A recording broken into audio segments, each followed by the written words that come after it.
And it is, the recording is started. 503, welcome. Glad we were able to start on time. We'll start with the welcome and roll call. Julia Tamayo, presente. Jenny Dale, presente. Julie Dexter, presente. Jamal Jackson, no. Nuria McNeil is going to be virtual, and we'll just have to vote her in now. Jessica Mann, Presente. Kristen Rayfeld, Here. Margarita Rosa, Present. Justin Sia, Benjamin Flora was not going to be attending. Yeah. Juan Carlos Saiz, and then Alice Isidoro also not attending today. Okay. Can I make a, oh wait, I'm not able to add somebody in yet, right? Now that we've taken the vote. You wish to know, yeah, and she just Yes. joined. Awesome. Would you Can like I to- make a motion to let Nuria McNeil join in the meeting? Yeah, is there a I will second? second. Okay, all in favor of letting Nuria? Aye. I that was everyone, right? Okay, nobody opposed or abstained. No, Nuria is now in the meeting 5:05, right, Jenny? Hi. Hi, Nuria, Hi, thank you. Okay, and Jamal's here, 5:05 also. Okay. So. 5:05? Yeah. That's what my computer says. Oh, wow. That was a bad time. Okay. We are going to now move to group norms. We just ask everyone to be respectful when speaking, let everybody take their turn speaking, be mindful of others, be mindful of phone use, and that's pretty much it. We are going to move on to the agenda. Is there a motion to, yeah, Jenny? I motion to amend the agenda Okay. to move public participation until after the closed session to discuss parent candidates, just to ensure if we have some members who will leave early, so to ensure that we can do that course of business first. Okay, is there someone for the I second? second. Okay, well. Who wants the second for the note? Justin. Okay, does anyone need to discuss this further before we vote on it? No? Just so the parents understand. Yeah, I will say very briefly that, unfortunately, a couple members, have to leave early to commitments they weren't aware of when we set this meeting and they cannot change. And, Jenny, right, what you're saying is it's important that we all be present for that. So public participation will still happen. It will be likely to happen around about like 6 o'clock, give or take, right? So it'll be a 1 hour delay. All in favor of moving public participation to happen after the vote on the candidates, say aye, raise your hand. Aye. That's for everybody. Jess just left, Kristen is a yes, right? Yes. So that passes, nobody voted against or abstained. Okay, so that means, and I'm sorry for people that are in person that we have to do that. That for those of you listening, also public participation will be happening after the vote on current candidates. We will still have 2. That's likely, and my guess is that approximately 1 hour, because I want us to be done in an hour, if we can do it.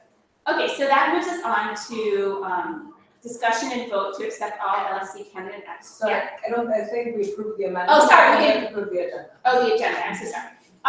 Is there a motion to approve the agenda with the amendment? Okay, I'll second. All in favor of approving the agenda with the amendment? Yeah, that's it, unanimous. Okay. So that passes. Now we move to, I think it's point 4, discussion and vote to accept all LSC candidate applications. I don't know, Jenny, if you want to explain if you were receiving them. Yes, we have 4 applications for the vacancy, and 1 was received at 10:03 when the deadline was 10 a.m. So LSC Relations said that it's our discretion to accept all applicants. We have precedent that in the last vacancy, that situation arose as well, and so we can have a vote to accept all 4 applicants to be considered. Does anyone need to discuss this? I think it's reasonable, if it was done before, I wasn't on the LSC, I think it's reasonable, be consistent, right? So I make a motion to accept all 4 applicants.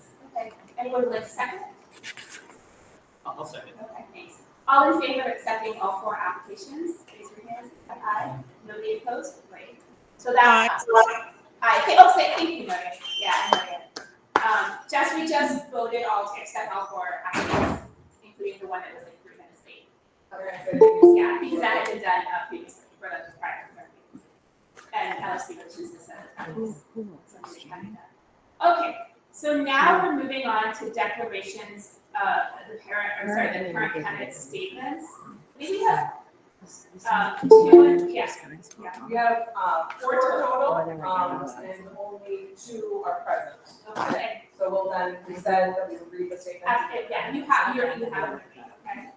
Do you want to read those first or do that? Whatever, In person?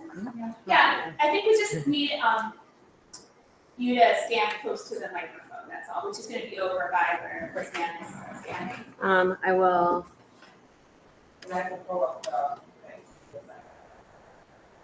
Wait, we're doing statements, right? Yeah, I would say if it's possible to read yeah, they're gonna stand, come up and stand. by this thing. Yeah, I don't know if you wanna do it alphabetically or, Into the circle. let's go first. I had a plan to pull it out of a hat, but, Oh, okay. you know, but I didn't bring it here. So give me a second. Here, I got it. You know, last time when we had the actual. just to be as fair as possible. Want to be as fair as possible, the, sorry, I'm not gonna prepare. The, whatever was the name of the hat, sorry. So that we're Sure, okay. Not that, this is super official right now. Would you really want to explain to the candidates like what? Sure, I'll do that. And can we just check our audio? Oh, yeah, can everybody hear? Yeah, can everyone hear at home? I mean, it's translated. Yes, Yeah, okay. but you should not talk on top of each other. She said, yeah. Don't talk on top of each other. Okay, Like yeah, at the it's, same we time. need to. So this is just what everybody has 2 minutes to speak. You can read your statement, whatever you would like. And then we will hear all the statements. The people that are not able to attend, we will read their statements, and then we would proceed to the closed session, which we are hoping will take approximately 30 minutes or less. You're welcome to stay if the closed session will be in this room, so we can go elsewhere. And then when they're done, we can, let you know, we'll announce that we can get your contact info. We will come back and the vote is public, like all votes are public votes. And we anticipate moving on and being done with this by 6 p.m. And then immediately after the vote, the person joins. Yeah, the new member is welcome to join in as well. And if somebody is remote and they're able to join remotely, they're also welcome. Clarification, I apologize, there were 4 applications, but there was not, one application did not have a statement attached to it, so thus we don't have a statement to read, but Lindsay Woods was an applicant. Okay, but did not have a seat. And did not send anything in. Okay.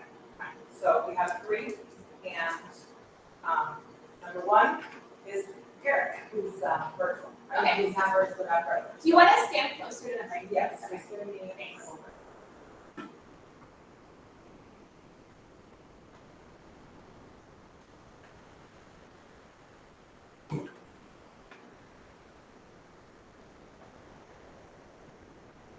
Can everybody hear me? Nubia, can you hear me? Yes. Okay. So this is a statement of Eric Dropkin. I regret that I cannot attend the candidate forum in person as I'm supporting a family member during a scheduled medical procedure. Thank you for understanding, and I hope this statement helps convey my commitment and qualifications to serve our school community. I'm excited about the opportunity to serve as a parent representative on the LSC of Inter-American Magnet School. As a parent of a pre-K student and a public sector leader with experience in organizational management, budgeting, and education policy, I'm dedicated to strengthening our school community and ensuring that all families have a meaningful voice in shaping the school's direction. Throughout my career, I've worked to advocate equally and improve public institutions. In my current role as Chief Operation Officer at the Illinois Power Agency, I oversee operations of human resources, technology, and administration. Before that, as Deputy Chief of Staff at the Cook County State's Attorney's Office, I managed $204 million budget and led efforts to increase equity and secure additional state funding. Earlier, as a budget analyst for Cook County, I worked to eliminate deficits and generate sustainable savings. All of these experiences have deepened my commitment to ensuring that underserved communities have access to essential services. These are experiences I'll draw on to ensure that all students at Inter-American, no matter their background, have the equitable opportunities they deserve. My academic background in education has also shaped my approach to problem solving and data-driven decision-making. In past roles, I had the privilege of working with data systems and policy recommendations aimed at improving early childhood education. These experiences have given me a deeper understanding of how education policies can be strengthened to support all students. I look forward to applying this knowledge to support Inter-American's goals. These experiences prepare me to support the key functions of the LSC, including fiscal oversight, principal evaluation, and strategic planning. I understand how to analyze budgets, drive continuous improvements, and work with diverse stakeholders to reach consensus. The LSC is crucial for involving parents and community members and school leadership. Inter-American's dual language mission flourishes with family engagement, and I'm dedicated to inclusive decision-making.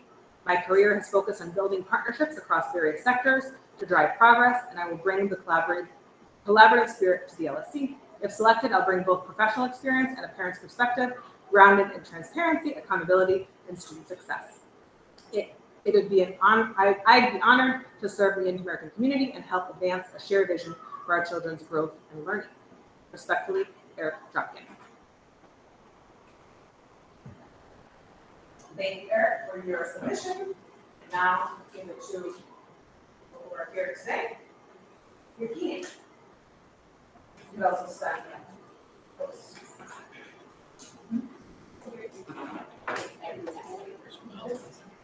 Sorry, I'm blocking.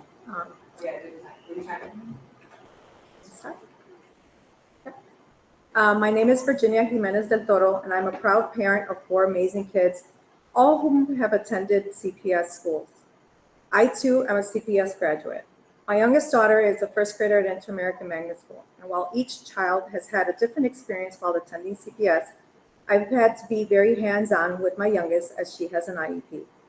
Having a special needs child has required that I be an actively engaged and committed parent in this school community. I would be honored to be a part of the LSC and represent the parent community to ensure that we have a democratic voice in our children's educational experience. While I have been a stay-at-home parent for the last 6 years, I come with a wide range of experiences within the field of education that I believe makes me an ideal candidate for the LSC.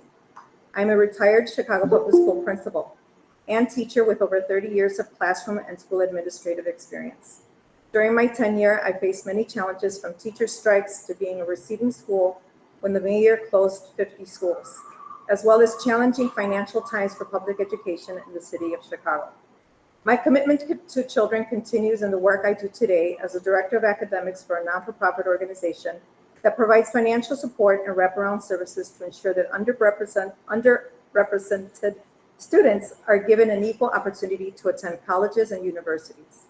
My past and current experiences have taught me that in challenging times, it is the commitment of teachers, parents, school leaders, and stakeholders that makes the difference in how well schools are functioning. The role of a school leader is essential to the overall success of students, and that requires one to have a deep understanding of how families, parents, and all stakeholders play essential roles in the education of all students. The function of the LSC is essential not only to school leadership, but the overall student body. If elected, I am committed to continually supporting the functions of the LSC in a democratic manner that ensures that the voices of the teachers, parents, community, and school leaderships are focused on the overall school improvement. In particular, the oversight of the CIWP, financial alignment to the CIWP, evaluation and selection of school leadership, and finally, as an advisory role that is supportive of the overall school mission and vision.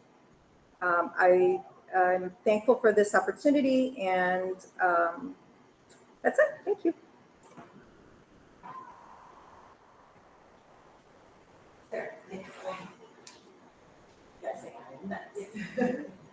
Hi, I'm Sarah Hansen, and I am a mother to a new kindergartner at the Inter-American, and I am interested in the LSC and joining as a parent member because I am committed to being an active member of the community, and I feel as though serving on the LSC would really give me an opportunity to fully understand the needs of the school and, most importantly, support the students in receiving a quality education.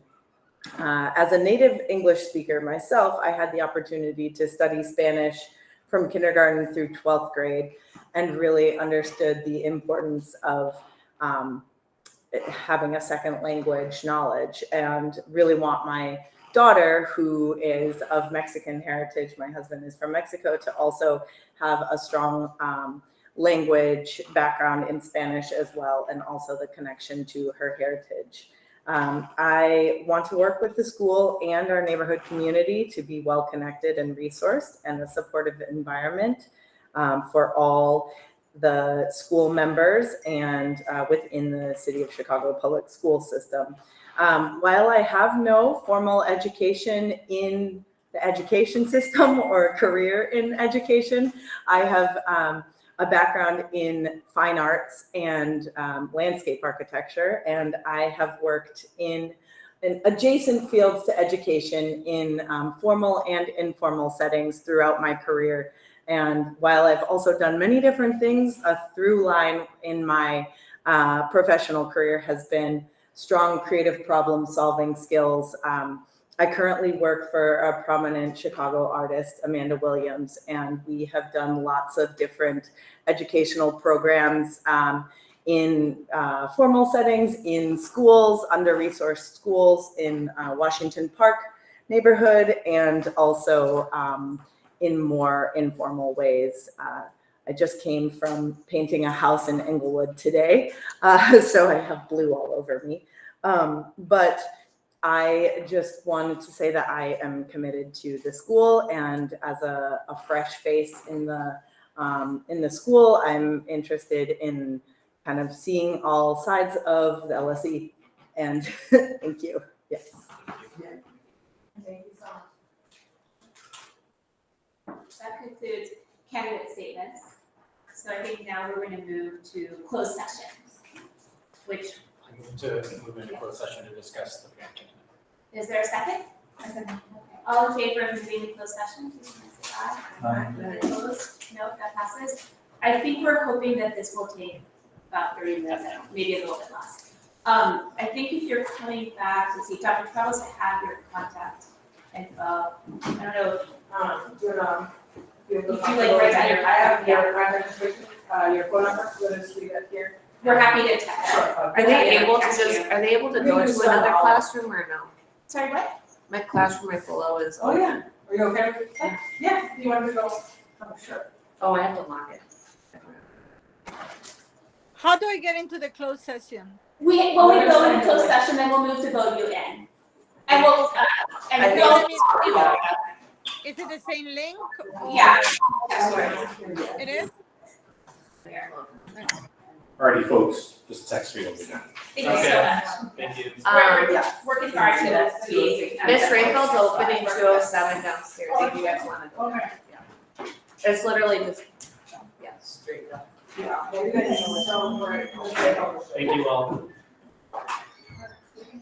I just texted Maria. All right, I'm going to mute. Yeah, we did that last time. Nuria, can you hear me? Yes. I'll just call her. Okay. I'm gonna mute. When we call you, just let me know that you can't hear anything. Okay. On our end here. Okay. So that was the next thing. Is someone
No, I'm gonna get on my phone. Thank you.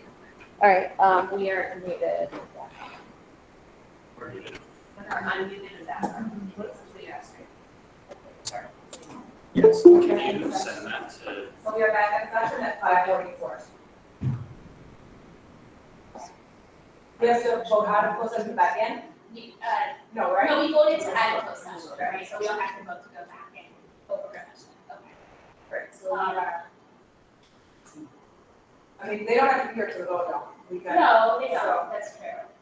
So I make, Yeah, I have like 4 minutes. I make a motion for leukemia, to be the, to fill the vacancy of parent representative. Oh, we're now waiting for them to come back. For moving forward.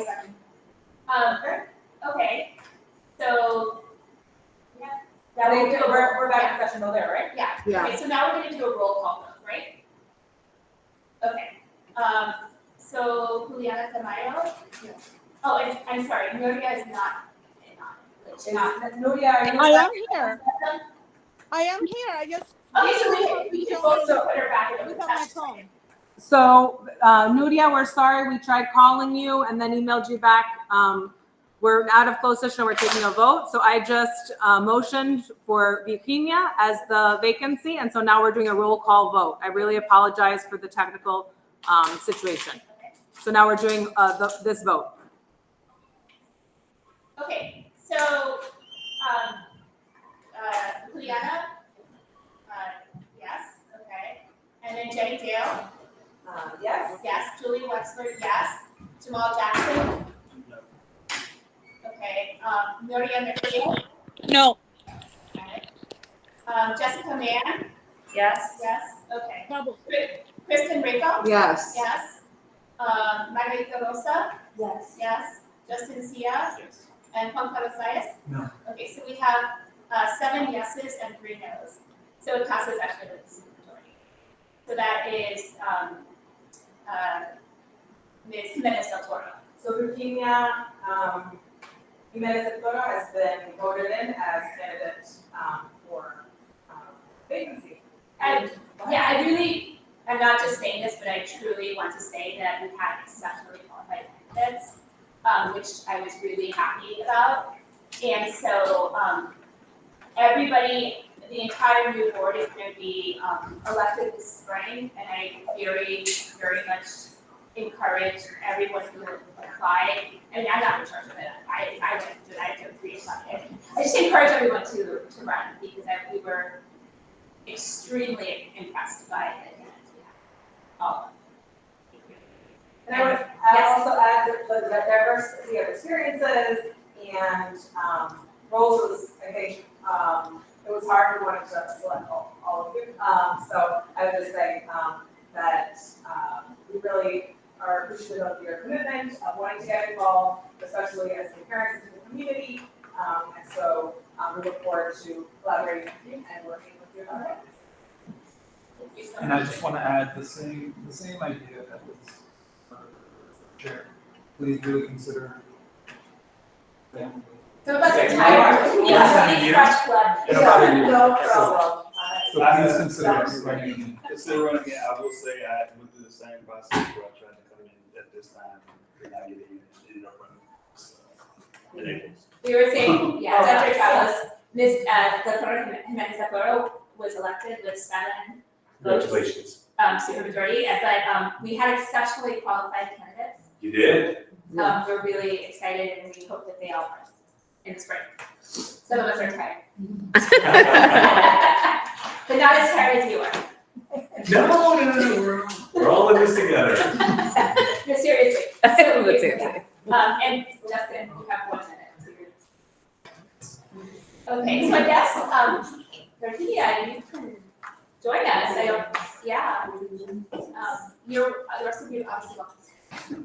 But you can join us as a member, is what I'm saying, a voting member.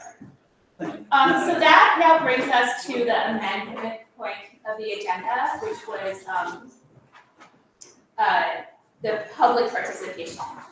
So I need to read the public participation statement, just give me 1 minute. Okay. We We will now allow 15 minutes for each public participation portion with a maximum individual participation of 3 minutes per meeting for each individual. An individual will only be allowed to speak. I'm sorry, reading wrong. My apologies. Okay. We will now proceed with the public participation portion of the meeting. Profane language, unsolicited comments, and disruptive behavior are prohibited. Individuals who are disruptive may be given a warning and may also be removed from the meeting if necessary. The online chat will be open during public participation only for participants to put their name to request to speak. Otherwise, all attendees must refrain from writing anything else in the chat. So the chat is open. It is now open. And do we have anyone in person who would like to sign? We'll get a sign-up sheet going. I guess. I do, who is timing? Okay. Okay, do you want to do virtual first, just while? Yeah, so the chat is open. If you are at home and would like to participate publicly, please put your name in the chat. Nobody's name is in there yet. Okay, then we'll start with in person. Okay. Yeah, can you stand Go over Yeah, here. thank you so much. Your time. Yeah. And I think, Jenny, is it okay, we asked that you So that was say close your 'cause it name was like, and what grade, yeah. just for the minute, I mean, we know how to hold this, but your name and what grade your child is in school. Yes, Okay, yes. thank you. My name is Sarah Hansen, and my daughter is in kindergarten.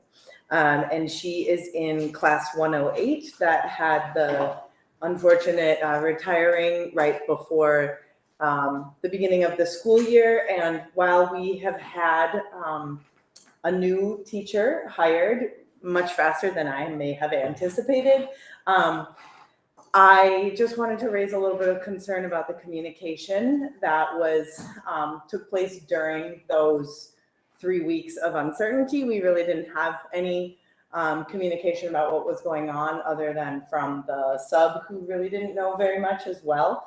And then we thought that it was a missed opportunity at the curriculum night to provide a little more detail for our classrooms, because we felt a little like, oh, wow, these other classrooms are doing really amazing things. And then we did hear with this hire that, we have a new person and we are excited that there's a permanent position. We've also kind of heard some concerns that there may be surrounding her, and the fact that there might not have been any other candidates. I don't know 100% if that's true, but I just wanted to bring that up as a possible concern and ask if there were other candidates, and if not, why was that? That's what I have to say. Thank you very much. Nobody online yet. Nobody else in person, right? Wait, somebody just raised their hand. Victoria Vasquez? Yes. Hi, everyone. I Can just you- want to second. Sorry, can you, I'm sorry, before you start, can you state your Oh, yes, name I'm and sorry. the grade of your kids, please? Yes, Victoria Vasquez, and I am a first-time CPS parent. My daughter is in kindergarten. Her name is Cora Castillo, and she is also in the in class 108, where we have just been assigned a permanent teacher. So we're glad to have her. I just want to second that, and I think what Sarah had just said. And I know there are other parents who share the same. Really, it's like I would say interest. It's it's not necessarily concern, but like interested to learn more about the teacher who's been placed, to learn more about the process. We've had a lack of communication. I would say is a really just fair assessment. We haven't had any communication about the scenario other than your teacher has retired and then now you have a new teacher. So I, like personally just like want to know more about the school and meet the administration and meet the teacher. So I'm just really wanting more of that, more opportunities to do that. The curriculum night was we didn't get a chance to really learn anything that was useful for us in that evening. So I feel like we want more and like excited to learn more when we get that chance. Thank you. Is there anybody else in person? No? Does anybody else at home want to participate publicly? You can raise your hand and put your name in the chat. Going once, going twice, and no. I did want to state, Yeah. make a statement, which I realize that as a LSC, I don't have to sign up for participation. Right, we're allowed to discuss saying things Or after. to, yeah. So we're moving on to some, It's related to public participation. I just wanted to note that happening at the same time, a parent, wrote in that there is a, CTU, training on knowing your rights. And that with the heightened, ICE and immigration and just the fear that is happening, many parents, informed me that they're not, at the LSC meeting today because it's happening at the same time. And so I hope in today's, discussion, I know we have a lot to discuss, but I do think that one of the points should be how is our school community supporting the most vulnerable, in our community and how we're doing that. So I just wanted to make that comment. thank you. Thank you. Does anyone else want to say anything before we move on to the reports part of the meeting? I would like to just add to that I did ask, if that meeting that is taking place currently at the same time as ours, if it was being, taped, recorded, that if they could please share that link, and if it is, I would like to ask, Principal Silas to please provide that to the community, as soon as we get the information. Thank you. Anything else? Does anyone want to say anything about before we move on? No? So that takes us to the reports part of the meeting. The student rep is not actually here today, so we won't have that report. And then we go to the principal's report. So go ahead, Mrs. Nice. I'm going to. And did you want to project anything? Or are you going to put the link in the chat? Yes. I'll project. I think this thing turned off. I'm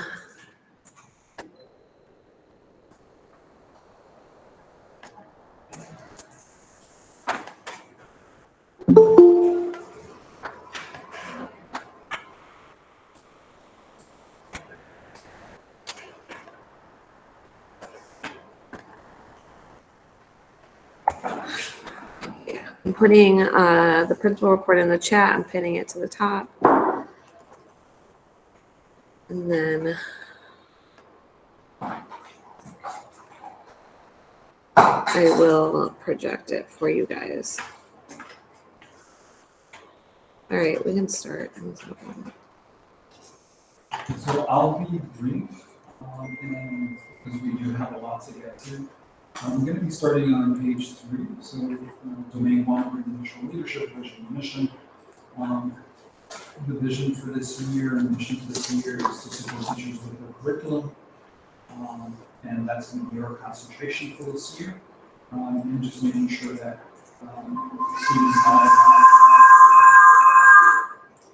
students have access to a rigorous school language program and instruction. Page 4, strategic planning and change management. Really happy to inform everyone that the dual language leadership team is in the last week and a half of its learning cycle. Things that we've been doing is looking at updating a lot of our checklists that we use when we do class visits. So that's going to include things like the dual language classroom environment checklist, balanced literacy checklist, and our dual language linguistic space guidance. So we have looked at that, updated it, and used it in our visits, and given that feedback back to teachers. Sorry. You're fine. Page 5, we're looking at continuous improvement. So we are looking at different data sets to ensure that we are supporting our students. Yesterday, principals were at a network meeting, and they are rolling out, or the network is rolling out these things called slats. Hoping to get really versed with that so we can actually have some really nice reports that can go home with the students on a hopefully at least a monthly basis, just giving information on how their child is doing via their attendance, grades, and some other kind of information, but specific to that child. So we're looking at data sets like that. Teachers are continuing to look at their internal assessments with the goal of obviously supporting small group instruction as well as individual students. Page 6. With regards to course and content, really excited that we're almost at 100% with Skyline materials being delivered. We actually got it delivered today. And that material is being organized and being made available to teachers. More importantly, it's going to provide teacher-created content with something that is standards aligned to try to ensure that we are providing students with high quality. Page 7.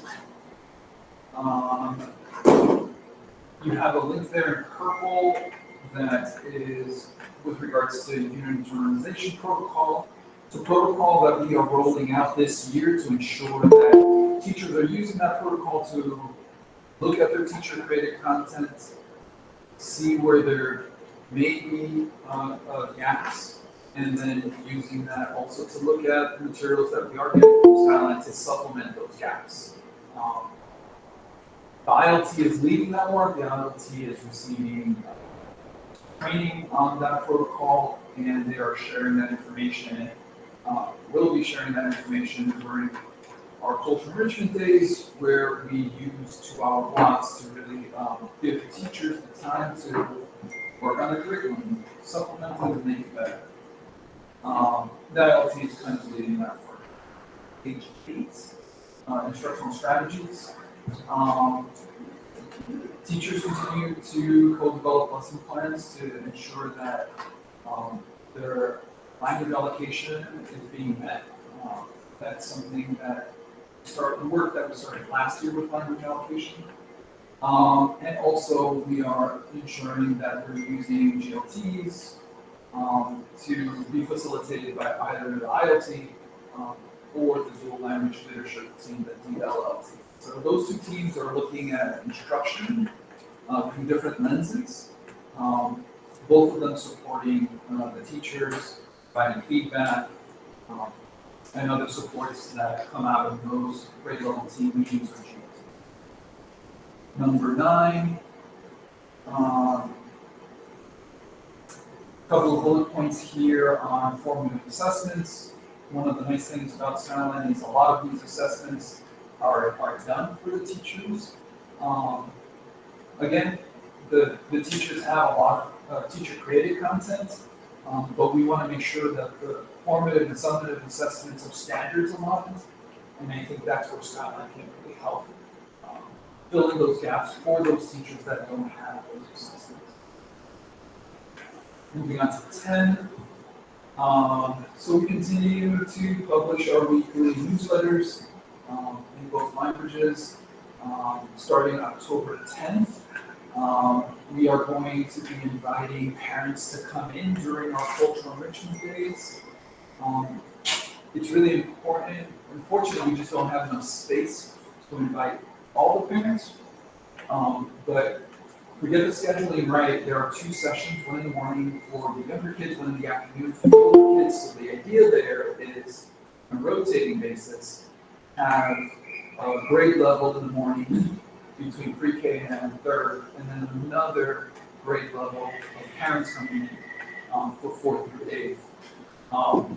With the students and the performances, there's just not enough space to invite everyone. What I think the fairest thing to do is on a rotating basis, have those families come in. Those dates for the cultural enrichment days, it's a great opportunity for teachers, but it's also a great opportunity for students to learn about identity, learn about different cultures, and if we can invite not all the parents, but at least a grade level for each of these performances on a rotating basis, I think it would be really beneficial. Moving on to 11, connectedness and well-being. We continue to provide staff with SEL training and strategies. That work is not only being done by the culture and climate team, but also professional development that comes from our restorative justice coordinator. The advisory program has been adjusted to make sure that it doesn't impact instructional minutes, and that it is working out fairly well. There are at times concerns that come up during these advisories that are either addressed right away or privately, depending on the nature of those things. But that work continues, and I think it's, in the long run, it's going to be really beneficial to not only 6th and 7th and 8th grade that have advisories, but where the restorative justice coordinator pushes in, which is for the entire school, not just for 6th and 7th. Page 12, we're looking at systems and structures. Culture and climate team has begun to meet. We had our first meeting last Friday. We're going to continue to meet on a bi-weekly basis. The work is going to reflect the same kind of cadence and topics that we started last year, looking at themes for each month, putting together programming that will hopefully be student-led. Student council is about to start up as well.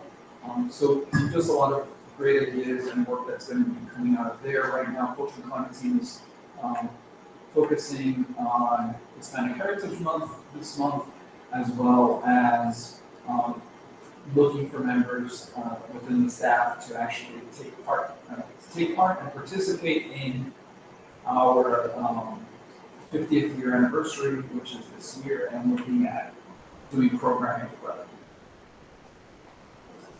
Page 12, we're continuing to prevent professional development through GLT, straight local team times, enrichment days. We are continuing to facilitate collaboration between our regular teachers and SPED teachers and SPED programming staff. Trying to find opportunities for them to do co-planning and just make sure that the lessons have the accommodations necessary to make sure that they are fulfilling IEP minutes and also making sure that the rest of the class is being challenged in the right way. So looking for opportunities to give them time to collaborate. Being great local team times is also something that we are going to continue to do. We continue to engage teachers by bringing in additional instructional coaching, sometimes from the network, sometimes from home aids, sometimes from the Office of Early Childhood Education. And in this case, the more the better.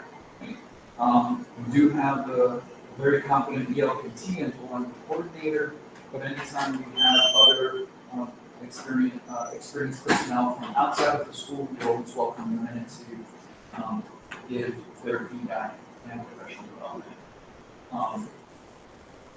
Going on to 14, professional culture and retention. We continue to try to form and promote a culture of collaboration. Meetings, they're all listed there, and we're going to continue to listen to and respond to as many diverse staff voices as possible.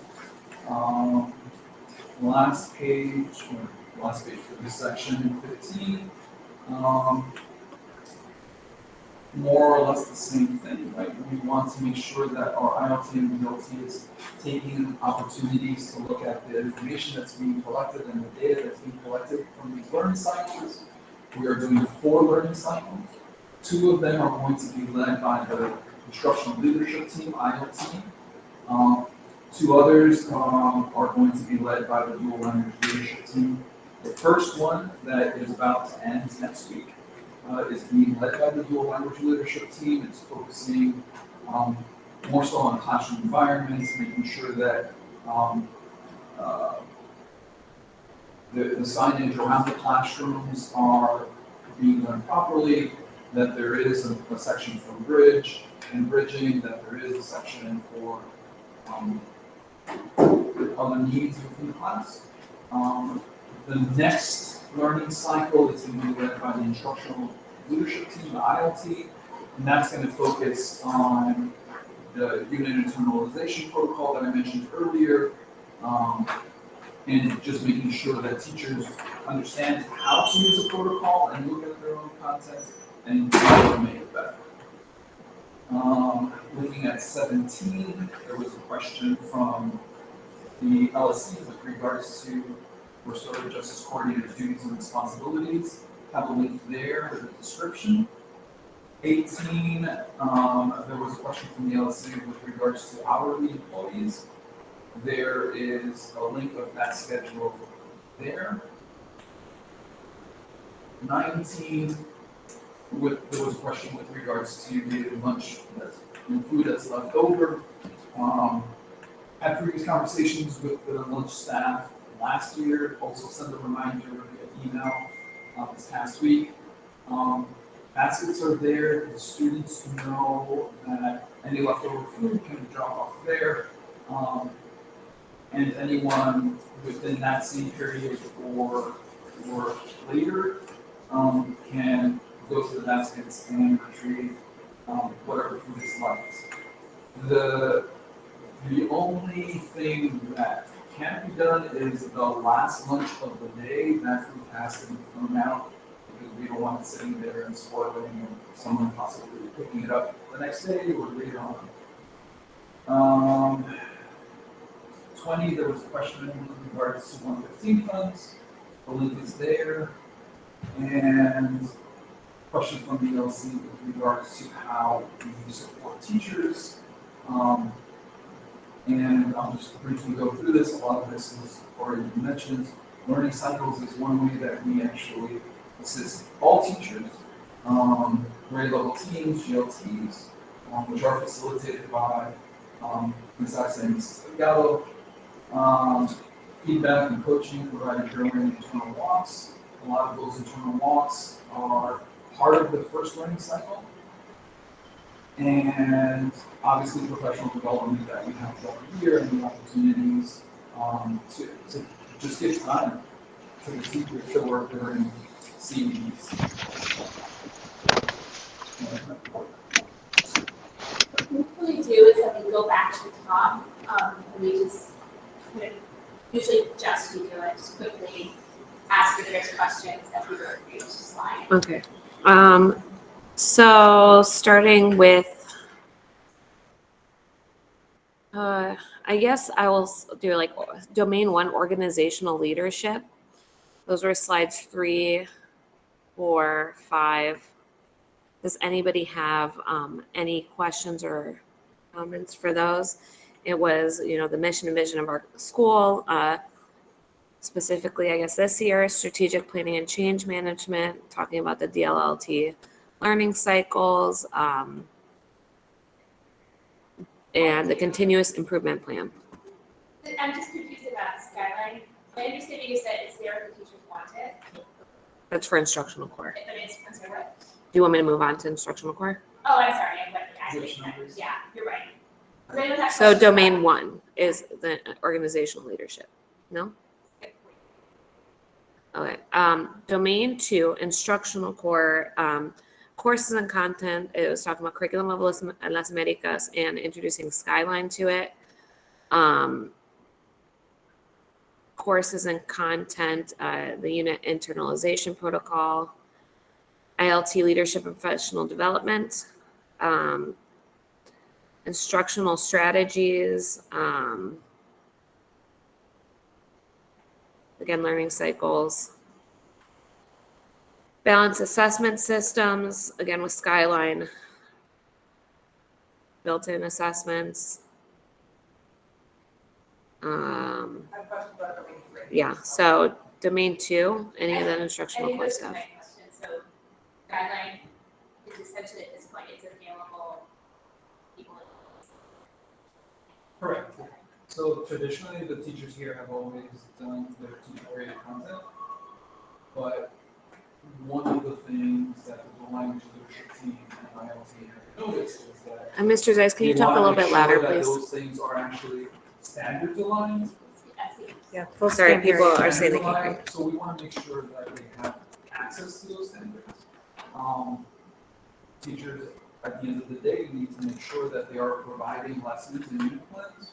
In our staff handbook, we make sure that we have non-negotiables, whether it's a lesson plan or a unit plan.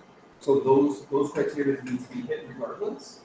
But in addition to that, as you may or may not know, CPS is requiring that all curriculum be high quality. The unit internalization is one of those protocols that ensures that those lessons and or units are high quality. So I thought it would be really beneficial if the teachers knew what it is that the network is looking for to make sure that they have that within their teacher created content. And if they don't, Skyline is there to kind of fill that gap. Ms. Mann? I just want to say also just that we should have also grace and understanding for this year too, because we have 6 grades of teachers that were moved around. I know my team, there's only one that has been there in first grade consistently. So it's hard to just start adopting different parts of things when you don't even, when you're just trying to learn the curriculum that you're walking into. How would that look for you? Well, we are sitting and we meet, do our, for our weekly plans. When the Skyline materials got delivered for the first quarter to our room, we looked through it. We basically just pulled books that we thought could help with the unit, and then the rest of it we said we're good with. Yeah. And But they came those in boxes- English. Then those boxes were collected in. Are there materials available in Spanish? A lot of it, yeah. It's been delivered. So today we got a delivery for Olive. So Anybody else have questions? Before we move on to the I had a quick Yeah. question, just curious to know what the ratio of teachers and staff are actually together. So there are certain grade bands that use it, that are using it a lot. And it's not just the language text, it's also the science, the Amplify. So I know 6th grade is using a lot of Amplify. I know that 4th grade, pre-K, kinder, are using a lot of those things. Yeah. And then some of the other teachers are just waiting for their next unit and pulling from unit. So I don't have a specific number, but I could provide that. Can I give some clarity on Amplify? This was before Mr. Zayas came. When they started kind of rolling out Skyline, that was something that we as a school, as teachers came together and decided to adopt just the Amplify science units. So that's why Amplify actually is used from kindergarten up to 8th. And that's the only one that we pulled out in, yeah. But I'm just specific. That's not new. I'm not, but it's being, I'm just trying to specify that the science is what we adopted, not just Skyline in general. It's the unit of study of science. In the past, we used FOSS. That became really outdated. And that's why we looked for, and that one we adopted on. I think that overall, the biggest benefit is when we look at our curriculum of lesson identities, which is thematic based on grade level. And to ensure that it's standards aligned, I think is really beneficial. And with Skyline, you have that, you have the assessments, you have the pacing, you have the vertical alignment. Now, is it just take it off the shelf and read what it is? No. You still need to make sure that it's meeting the criteria of our non-negotiables, which is very specific to our school. You want to make sure that you are not just reading the script, but actually, again, using the unit internalization, making it your own, and combining it with, if the teacher has created content, making sure that it's married with that. Okay. The next part is domain 3, which is climate and culture, family and community engagement, talking about the weekly newsletter, accessibility for all families. Starting October 10th, families will be invited to participate in CED days. And there's an internal school committee that are going to be formed to coordinate events for the 50th anniversary. Does anybody want to say anything or ask anything on that slide? So I have questions about the family and community engagement, based off of the 2 public participations today of the lack of communication to kinder. I would like to ask, how are we engaging and rectifying that? Many of those are new parents to the school community, and having to communicate and find out through kinder. So that is a third of a grade that is not engaged, and I fear that they're new to the community, and if they are not satisfied, it's really hard going to new school, and we don't want families to leave. And so I really hope that we're taking measures to engage that sector of our community, figure out how to proactively do that. And it's very disappointing that 3 weeks into the school year, folks had to come to an LSC meeting to say that they need communication from the administration and schools. So could you address the kindergarten communication piece, as well as, I think it's great that there's an internal committee about the 50th anniversary. Can you share with us, based on my previous comment about the growing fear of immigration, is how is the school supporting our families and what action plans are being taken regarding immigrant families and in general the fear that's happening, specifically with families, but also what's happening within the classroom to address the psychological, emotional pieces of families who are fearful, whether they're documented or not. Okay, so with regards to the kinder families 108 was communicated with. We informed 108 that unfortunately we had a teacher that retired, and we wish her the best. The timing of it was very unfortunate. The second, and along with that information was that we were obviously going to start looking for someone. Second communication was when, as soon as we had someone hired, that was communicated to the parents of 108. With regards to immigration. Sorry, to follow up on that, I think the public participation, they did say that we did receive 2 emails. So I think thank you for clarifying that. I would like to clarify though, last year especially, you had virtual sessions with parents on how to keep engaged. Like receiving 2 emails, I think is great in terms of that is the basic information.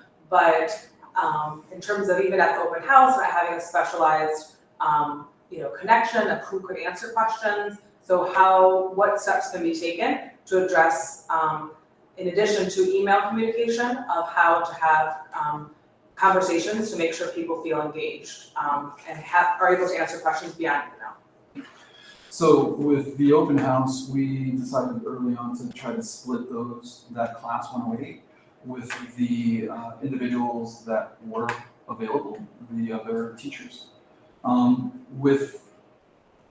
think what you're asking is what can we do or what can I do to have more conversations with 108?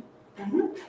So one of the things that I could possibly do is we can either have a in-person town hall, maybe go over the classroom once it's set up and the teacher has settled in. There's various things that could be done. It could be a virtual town hall or anything.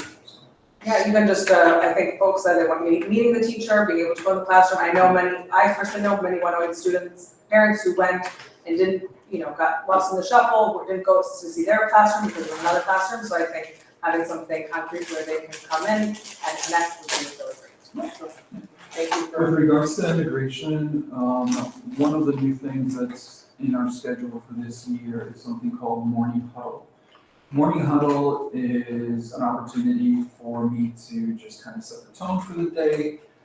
It's an opportunity for me to speak to security, clerk, and SECAs. As you know, we are using, and we're very thankful for their hard work, we're able to actually use SECAs for morning drop-off.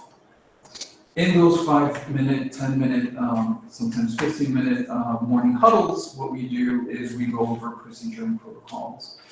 Assignments are given.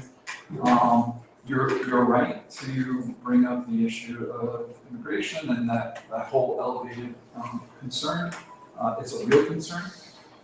What we've been doing with the morning huddle is going over protocols over and over again, just to make sure that everyone knows what to do if that situation would arise and we have someone who is possibly trying to get in. So regardless if there's an individual that is showing a quote unquote warrant, regardless if an individual is police, ICE, whomever, the protocol is very clear on the individuals that are posted at the doors, which is do not let anyone in. Communicate that person with via radio with their location. That person that would be communicated with would be myself, security, AP, where we would address that individual and ensure that they don't come in, but address their concerns outside. So there are protocols in place that have been in place since last year when this started to become an issue. And we go over those protocols, or I go over those protocols with security and also with SECAs, we go over their responsibilities within that effort. Given that we have new staff and that I think it's great that those specific people are clear on protocols, but in these types of instances, I think it's important for everybody, whether you're directly, like, you're part of the protocol or not, to know what we're supposed to do. And I think parents also, like, if something were to happen in the morning drop-off and someone, sees a car pull up, what should parents do? What should students do? How do we not create chaos and fear? And how do we make sure that those protocols are communicated to everybody in the entire school? So staff has had those things communicated from last year. What I could do is re-up that. Like I said, I explain these things in person during the morning huddle, but those can be shared directly with staff in the staff newsletter as a reminder. With parents, what I could do is make a parent-facing kind of protocol for them to follow.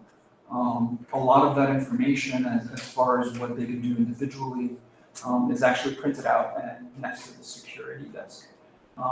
Links to that could be added to the parent newsletter and possibly the website as well. To clarify, I think the parents are organizing and trying to figure out what is best for them and the families, but I think, is it clear, do parents know what the school protocol is? So that we know what is to happen, so I think that would be helpful, that if there's a protocol of what happens in the school, they know, so that if when our kid comes home and says, Mom, what happens if ICE comes to the school, I can say, this is what the school would do, and this is how I know that you and your friends are gonna be safe. So I think that more so, but paraphrasing not what we should do, but how do we know what's happening in the school? I really, especially with everything that is going on right now, it's not better. I think not putting a reminder in the staff newsletter. I think that email that goes out to all staff and also families, so that we're all on the same page on its own, I think would be the best way to go about it, to make sure that we are all following on the same page and there to protect our families. It could be along with what Margarita said in that video, the other resources that have been shared already, but having something specific to this, I think would be great. Yeah, that's a good idea. I have other questions on that same page regarding the cultural enrichment days. Now, the cultural enrichment days came about last year due to the fact that the teachers did not have enough prep time because we were lacking a special. This year, we do have all the specials. So I'm wondering how we're touching on cultural enrichment days and making sure that the students are not losing instructional time. So I did ask for that chart regarding how the minutes are being distributed, both with the fact that the teachers are using flex time and creating those 50 minutes for the advisory. And now that I see these cultural days again, are the middle grades exempt from this cultural because they already are using their prep time for that advisory? So in other words, I think we need to see, and that's what I meant, I specifically said, can you please put a chart that parents can see, we can put on the screen.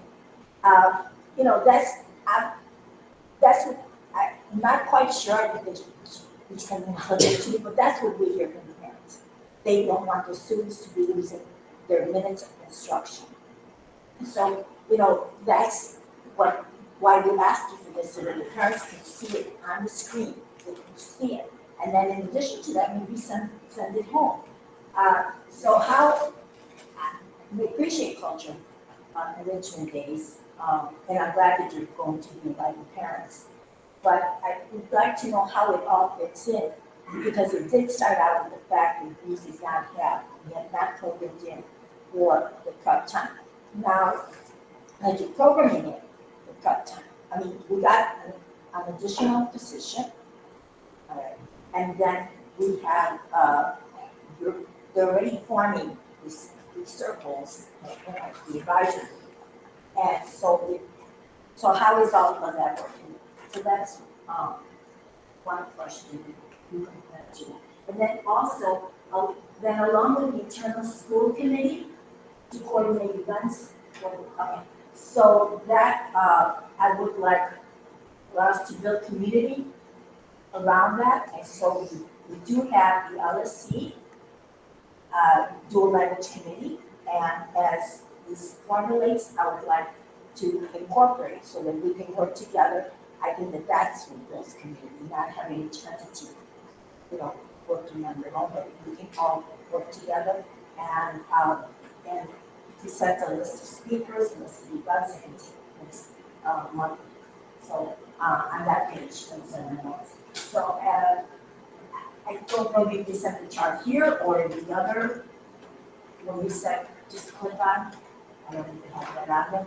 So when you said click on the reports that I had requested, did you also include the chart in there? Were you saying click? So when, there were a couple of questions there, and I just wanted to make sure that I'm capturing what you're asking. So you're asking about culture enrichment days. What exactly are you asking about culture enrichment days? I'm saying I appreciate cultural enrichment days, and I think students benefit from this. But the questions that parents have are the students always seeing their instructional minutes, the required instructional minutes in each of their subject matter, because we are now providing flex time for the middle grades. And so they accumulated all the 10 minutes, and this created the 50 minutes, all right, weekly, which they have advisory. All right, and you said that you had worked on that and that you had now reduced minutes? Can you clarify? So again, going back to the culture enrichment day, your question is, are students receiving their instructional minutes? Yes. Okay, so. The required instruction.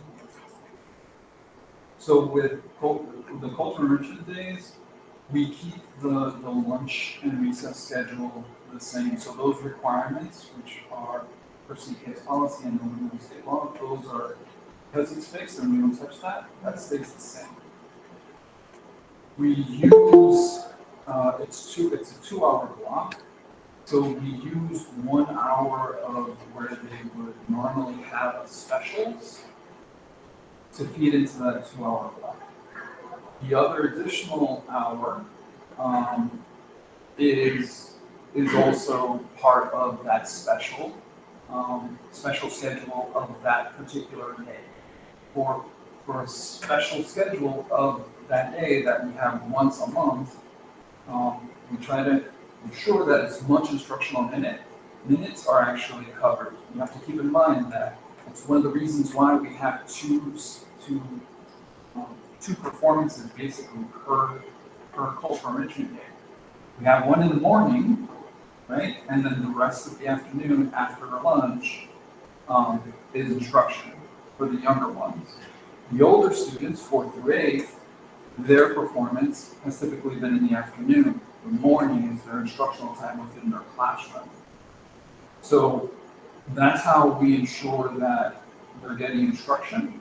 We ensure that the teachers have that very important 2-hour block to ensure that they are not only working on their own curriculum, but also working in collaboration with the SPED teachers, because they need to make accommodations to lesson plans. But the only way that they can do that is those lesson plans or unit plans are complete. So that 2 hours is not just for teachers.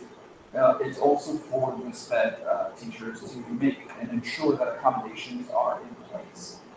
And so that 2-hour block is incredibly important. But to answer your question, we try as best as possible to make sure that that day, that special schedule benefits the teachers as much as it does the students. Both the teachers with the 2-hour block for them to work on curriculum and for the students to actually learn about different identities, different cultures, but the rest of the day is actually instruction in their class. It's not like they just hang out. I'm gonna just really quickly interject, just to be mindful of time, we're just over halfway, so we have a hard stop. Yes, but this is a question that needs to be answered. Mr. Cyrus is not answering it. We need to go, this same question was posed last month. Okay, I understand and I appreciate that the teachers are doing, and have this time to work. But the question again is, are the students meeting the required limits of instruction? Like yes or no, right? So we have to- Yes, and if they are, can you please present us with the chart and say, here is English language arts, that minutes. And these are the grades and these are the minutes. Math, just go subject by subject and, so we can show this chart and have this chart available to show the parents, yes, they are. Did you want to respond to the thing that we asked? This was I you want to say. So the ask is to create a chart for cultural enrichment days showing the minutes of allocation. I think No, what she's not the asking functional is, number enrichment. one, are the students meeting their required No, minutes? she's saying the, sorry. Yeah, and number two, are the students meeting their required minutes, right, per grade level? And number one, number two is, if they are, can you show us in a chart how, like, X number of minutes for math for kinder and whatever it is, right? Is that correct, Megan? Yes, but Yeah. not on, specifically on cultural. Right, in general, to say in Right, general. right. in So the general, time yeah. distribution is what you want, like the. Well, first she wants to know if it's even happening, Oh, and then okay. she wants to break down. I thought you meant just for the cultural. No. No, so it's in general. In general. Yeah, And because my understanding is what I'm hearing is that the concern is that, how many hours does it have today? 2 hours.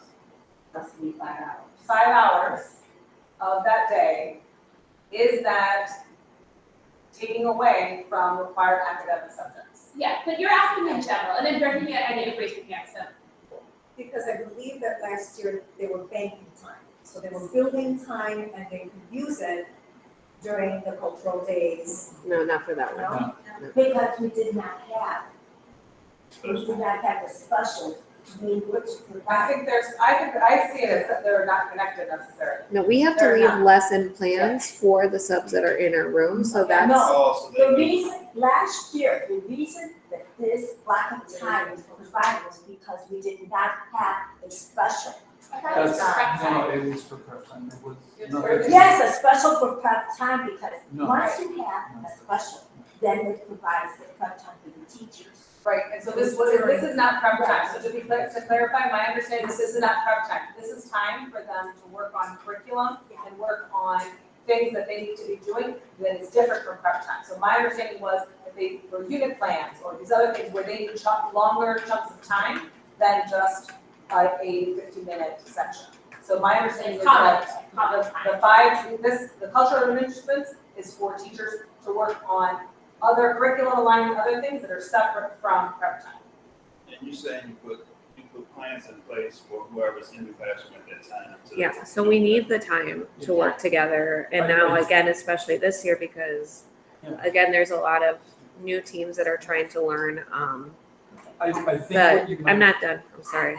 I think, And Wait, can I get a quick slide? let me just, can I just finish quickly? Yeah. I think that he knows. No, she was. So that was not, just because I was a union delegate before, so I know that's, that time was not used for banking minutes or for a special. That was time because I think it was part of our CIWP too. We do need to work on curriculum and unit alignment working together. And it was hard to do that too with other grades when we don't have the same time together. So when we're all in one room, like if I had a question about like what second grade or first grade student, I can run and ask them. The instructional minutes that you would read, that would be, I understand what she's saying, just in general, are those minutes being met with those 10 minutes? We do all have, we had to make a time distribution sheet that showed the minutes for each subject. So you have, each grade already has the allocation of the minutes. Yes, and then when we are on that CED days, we leave lesson plans for the teacher, the subs that are in there. Does that make sense? So Mr. Seskin, I'm, can you provide When we're done here? So I just have a question. So during the cultural days, it's a 2-hour slot. So 1 hour will sort of cover the teacher's prep time. The other hour is just time away from instruction. correct. I think that's the point. And so that if kids that are being pulled out and not getting that 1 hour of instruction, then they're not getting the actual time they're supposed to have. So what I would say to that, and again, I could look at the time distribution from the teachers that have actually supplied that to make sure. What I would say to that, it would be in the same par as any other kind of special event that we would have during the day. It sounds to me like if we don't have cultural enrichment days, then we're not having anything that could potentially happen that would be enriching and beneficial for the students at any time. I think that it makes sense to me because these performances are, again, aligned with our CIWP, aligned with our mission. Elevate identity, elevate culture. Not having that on a monthly basis, I think would kind of run afoul of our mission and vision of the school. If we're not going to actually have cultural enrichment days, then we're saying we can't have any assemblies of anything. And I don't think that's fair.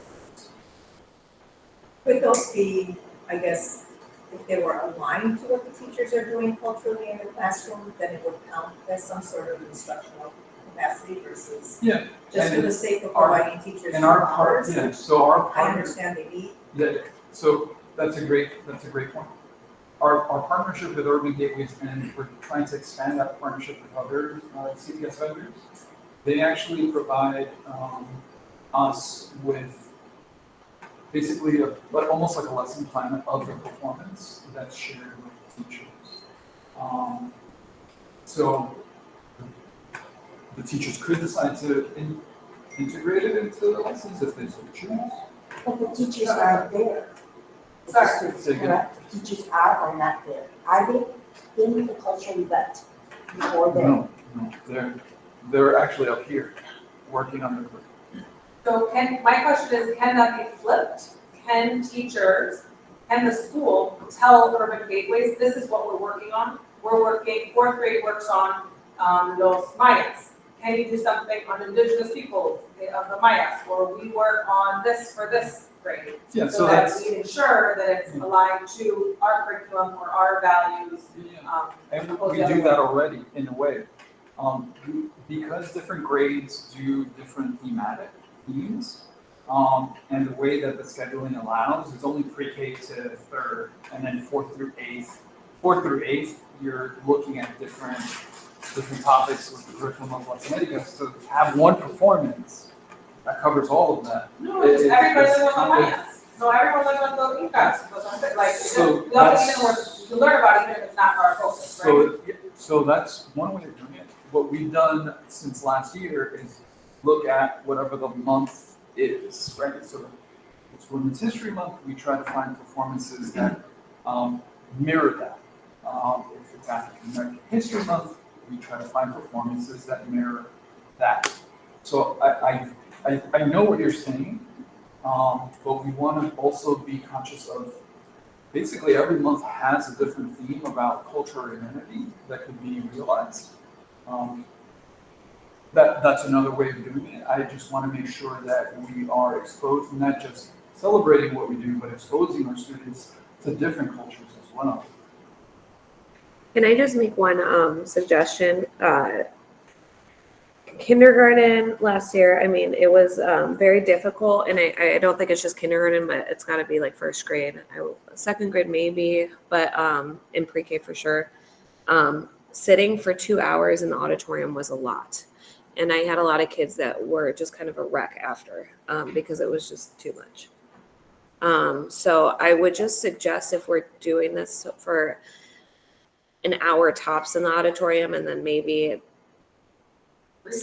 something that's movement, because that sitting was I'm gonna be very honest, my kids did not look forward to it.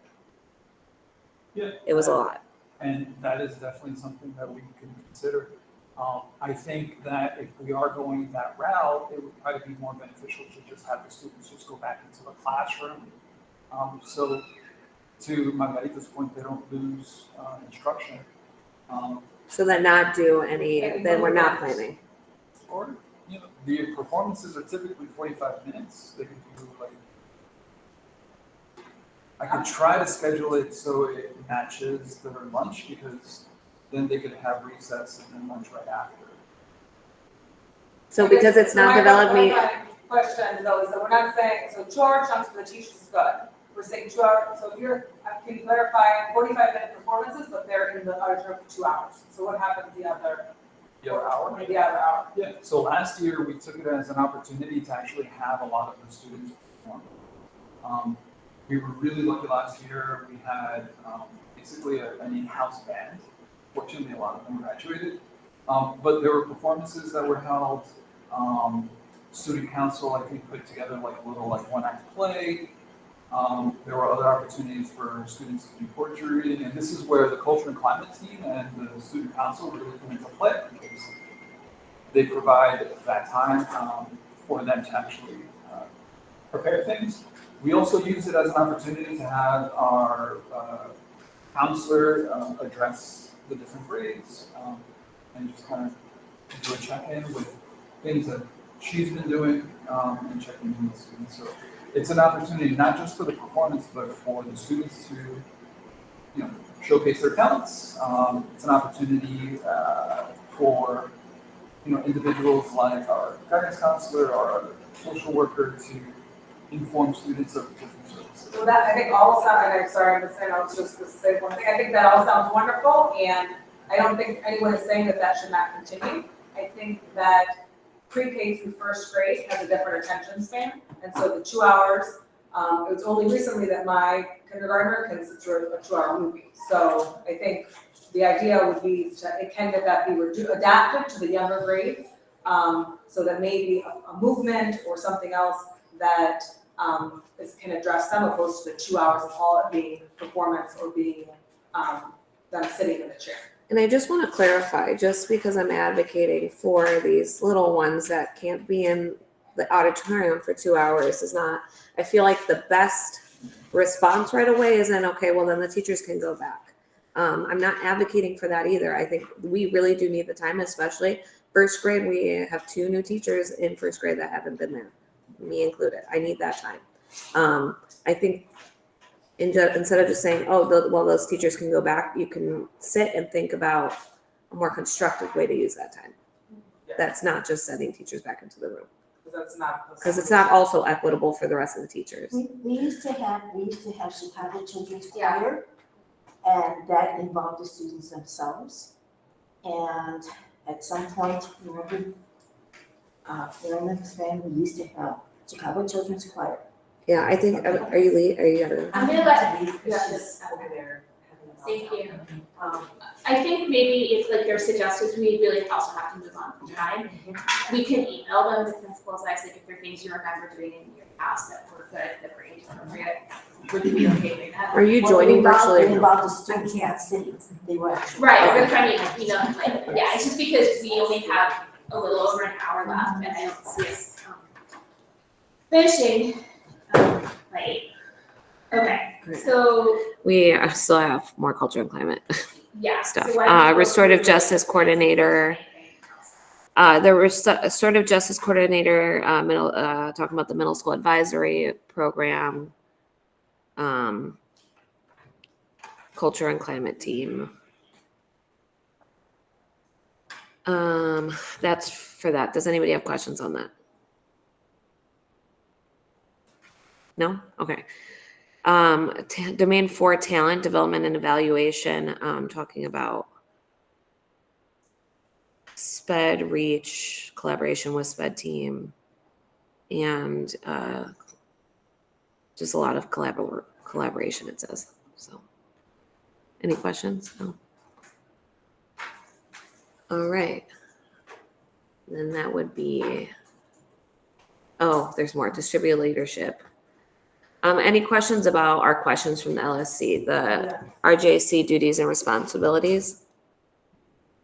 Well, I will say that I did not have enough time to read that, but I will formulate some questions or exercise that and send an email. Any questions on the schedule of hourly employees? Okay, yes, okay. Will the hourly schedule that is presented to the students in the lower grades have use of playground everything On a rotating schedule, yes. and rotating how often?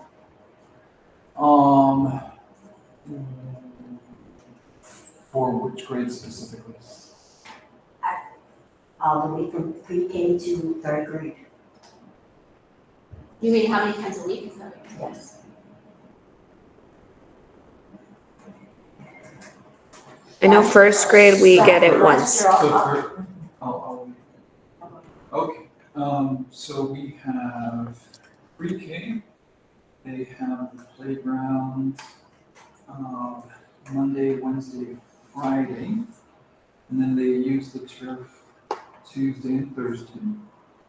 Kinder uses the playground, Tuesday and Thursday, and then use the turf Monday, Wednesday, and Friday. They have lunch and recess at the same time, so that's how we rotate them in to use the playground and how we rotate them in to use the turf. Do you want me to move on to first and second? Yes, sure. First grade uses the playground Monday, Tuesday, Wednesday. Second grade uses the playground Thursday and Friday. First grade uses the turf Thursday and Friday. Second grade uses the turf Monday, Tuesday, Wednesday. So again, that's how we rotate them in.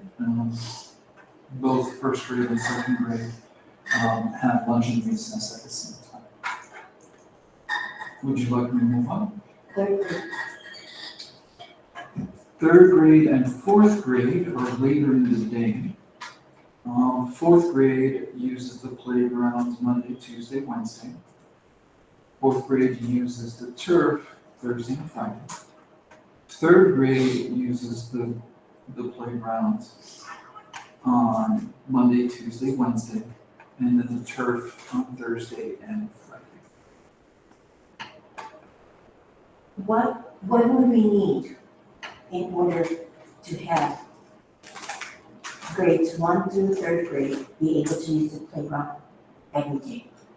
What would we need? A bigger playground. A It bigger just, playground? you're talking about 2 classes out there at the same time. 120 kids. Yeah, that's gonna take forever. I totally understand because I do believe the playground would be awesome for them to get more time in there. We'd either need more playgrounds or a bigger playground space. It's just, there's not a real way to do it that's safe with what we have. so that, And I think that's, when the children used to have use of the playground every day, was it because we used to have more hours? Where they could dictate? No, it's not that. It was, Before you. the lunches, we didn't always have lunches overlapping the way we do now. There's a set time where kids have to Because have. I know that when Joaquin was in the lower Does grade, anyone I was have- a volunteer. So just for one moment, I think this is important, but we spent about an hour on the principal's report. Does anyone have any other questions, or can we just move on? I have another question about 115 funds. Okay, can you keep it really, Yeah. yeah, and then we need to move on. I'm asking for a follow-up. So when I'm not sure who asked that question specifically in the last meeting. So the question you provided was the just listing of how much do we have for consumables in the budget. And so thank you for providing that information. What I was more wanting was, what is the plan for, do we have a plan for spending that throughout the year? Because what I'm concerned about is, I understand that there's a strategy of not wanting to spend a lot at the beginning of the year, because we wanna, hold on to it to make sure, but last year we held on to it and we're rushing to spend it. Do you think that, Jenny, we could talk about that under the discuss expenditures and transfers part of the meeting? I don't think we have to talk about it. All I'm asking for is, Principal Zayas, do you have a plan for the next academic year of how you are going to spend these funds to prioritize what those needs are? And that's my question. And you don't have to answer it today, but I would like No, I'll answer it right now. I'll just be brief because I didn't need to go to bathrooms. Yeah, so part of that plan is a lot of the expenditures that you have in front of you that we are going to be looking at later. There's also ongoing conversations that we are having with our newer teachers. There are going to be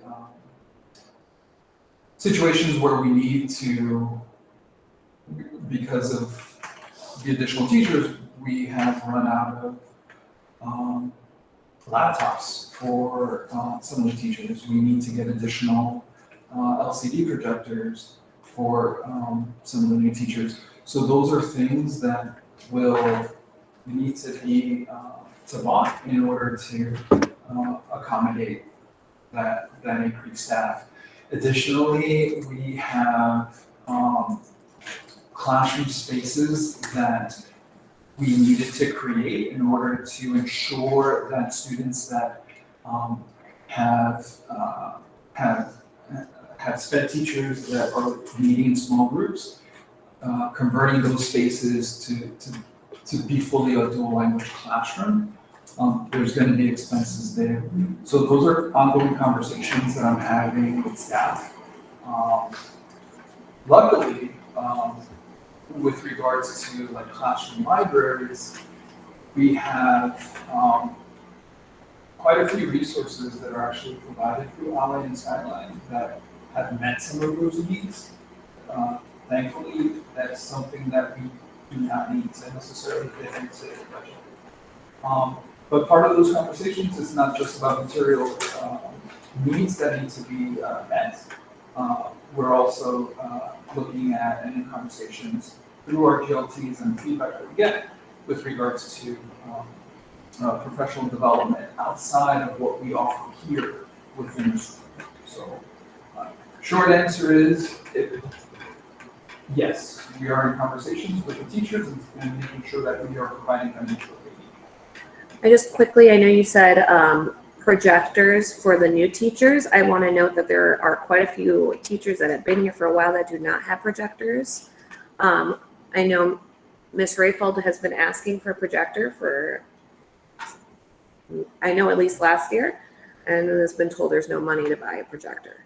So I think also if we're saying we're going to buy new teachers, all these things, we have teachers that have been asking for stuff and haven't been receiving or being told that they can't. I know there's a SPED teacher who had to do her own donors choose because she needed a projector.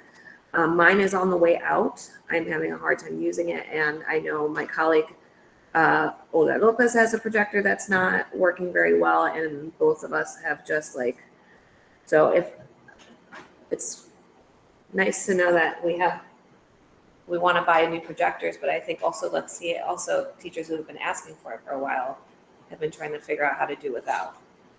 And then Chromebooks, I know when teachers leave, they have to leave their Chromebook. So I don't know if that's just Chromebooks that are dead, but there should have been Chromebooks. Okay. The last thing there is. Oh, sorry, I've got a follow-up for that.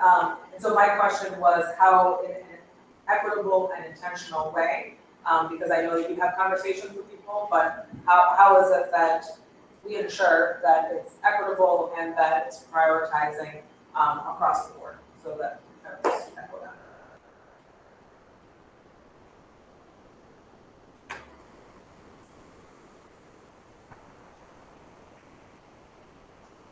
So we'll follow up with email for this. Okay. Then that's it for questions for this workshop. So we have like. Wait, there's nothing for the receiving training, right? That was the last one we did look at. I think this was it. How teachers receive training. Yeah. Right. Because I know we have a quote for Estrellita and for foundations, but I don't see a quote for training. So I'm just going to, it's kind of if you buy a program and not the training for it. I know we'll get there when we make our vote. Yeah, with regards to that, one of the things that came up in the conversation when I was asking for that quote was that in addition to the materials, yes, that's that's going to have to be a separate quote. Myself, Mr. Vila, and I believe Ms. Gallo are going to be meeting with REC, who gave us that quote for foundations, to see what would be the. I just know that I was just asked today about training. So, I mean, we have said we needed this because we're already teaching it and trying to figure out how to teach it without being trained. School's already started, so it was a little disheartening to just be asked today about trainings and what we needed. Okay, so we need a quote so that we can do this by the next meeting, right? To do for training. Okay. Yeah, because I mean, the thing is, it can't. At this point, happen we're just today. going to be ordering things and not having training for it. Yeah, our next meeting is October 2nd, so we have that for next meeting. So that is done, we're done with this one, yeah, go ahead. In the interest of time, guys, we have about an hour before it's up to 8 o'clock stop. I mean, my chair statement will take like 20 seconds, I'm happy to read it if you want. Are we okay doing, I'm gonna make a motion to do what we've done before, which is to have the other reports just be in the minutes, because I think they've been submitted. Mine's very, very short. Okay, if the other, I can just email for PPLC. yeah, is that okay? And Yeah. I will say we have a PPLC, that's amazing, okay? I would like to make a motion then to chair update and dual language. That will take 20 seconds, yours will take how long, like a minute? Okay, can be read quickly, and then everything else, which is back, I'm not sure we have one, Felly, we have a PPLC, we'll go in the minutes. Is anyone a second that? I second. Okay, all in favor, say aye. So to clarify for those for a moment, the minutes often take several months for you to get those approved, so those aren't posted. So to clarify, and the process that a parent requested is that the recording and all of the attachments are always in the public folder. And so on the LSC Facebook page, I will put those links as soon as they're available, regardless of when the minutes come out. So to be clear that these reports and other things to stay updated on will be available in the LSC Google Drive that people can access. Okay. Thank you. I'm gonna be super fast. Okay, good evening. Thanks again to all the parent candidates. As I said before, we had an exceptionally qualified and talented pool of candidates for the parent vacancy. Our term ends at the end of this school year. The new LSC starts July 1st. Elections for the next LSC will be held this spring. I hope that this year can be collaborative and productive, and we can all work together to make our already amazing school a better place. That being said, and in response to some questions I received, I do think it's important to be forthright and honest about all topics, including difficult topics. For this reason, I'm just going to reiterate what I stated at the last LSC meeting in August, especially for parents who are new to our community. As you may be aware, the IAMS LSC brought formal charges against principals on Part Science October 9th of 2024, followed by a letter detailing these charges set October 23rd, during which we requested an investigation into his behavior and removal during investigation. We were notified exactly 45 days later by then CEO Martinez that the LIU was reviewing the matter and the principal would remain in place until the review had concluded. Prior to this, we had unanimously passed a no confidence vote on August 8th, 2024, and the principal followed by a letter to then CEO Martinez, August 14th, again requesting an investigation into his removal during said investigation. I feel it's important to be clear and transparent, even if this is difficult, as I know many of you in the community have made up questions. However, I am only allowed to share what has been permitted to me by the law department, which is the following. Quote, the investigation referenced in former CEO Martinez's December 6, 2024 letter has concluded. However, the matter remains open, pending further review by the district. Thank you. Okay, Margarita for, yeah, and can you email it to me? Oh, that's great. Yes, I want to just provide an update with regards to our dual language and the time allocation for each of the languages, which I know is a concern to our community, and that's why I wanted to make this brief points. When we met during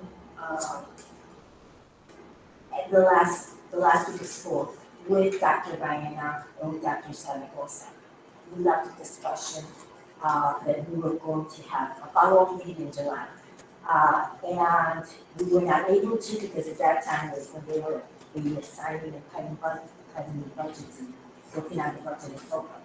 And Dr. Ryan was no longer with the department, with the Office of Multilingual Multicultural Education. Okay, at that point then, we would reach out to Dr. Asaf. Dr. Asaf then said she would meet with the network chief on the issues and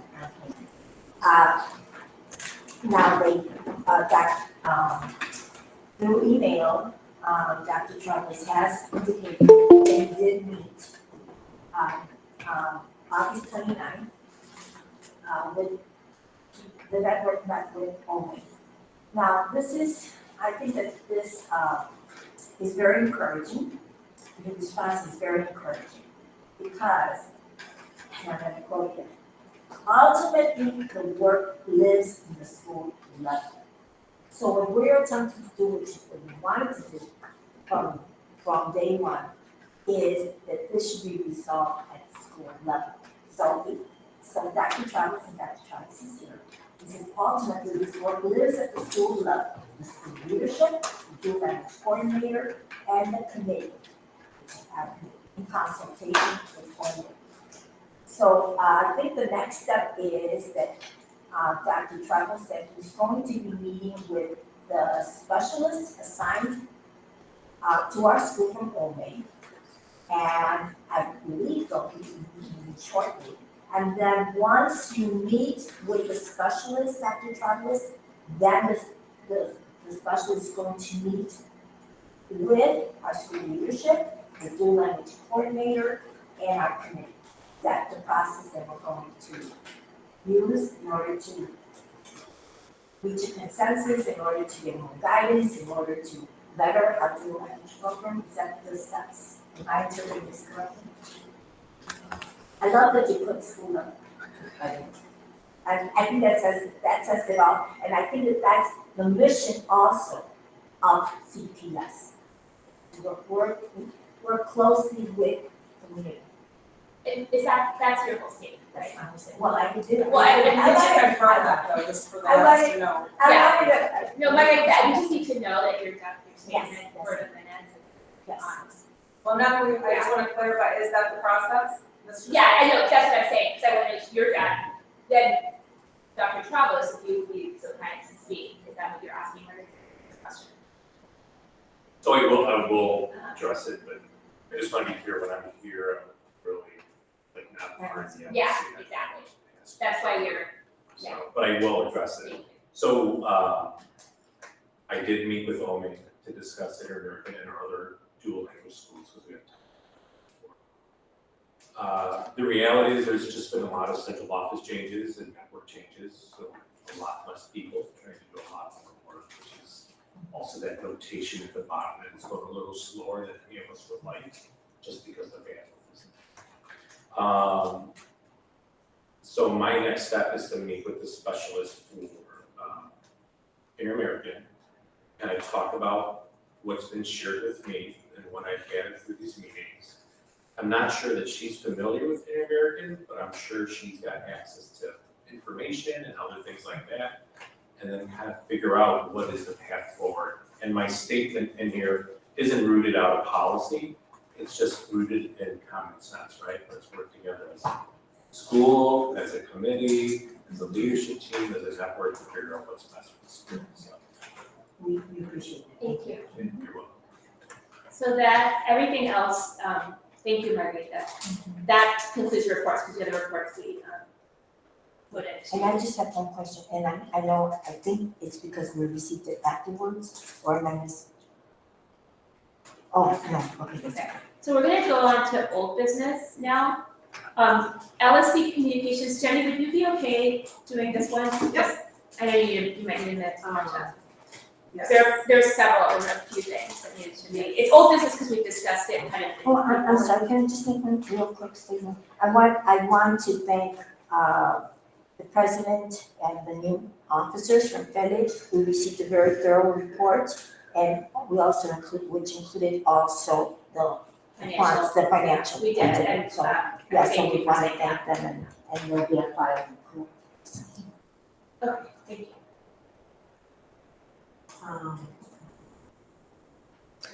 Okay. Okay, so under,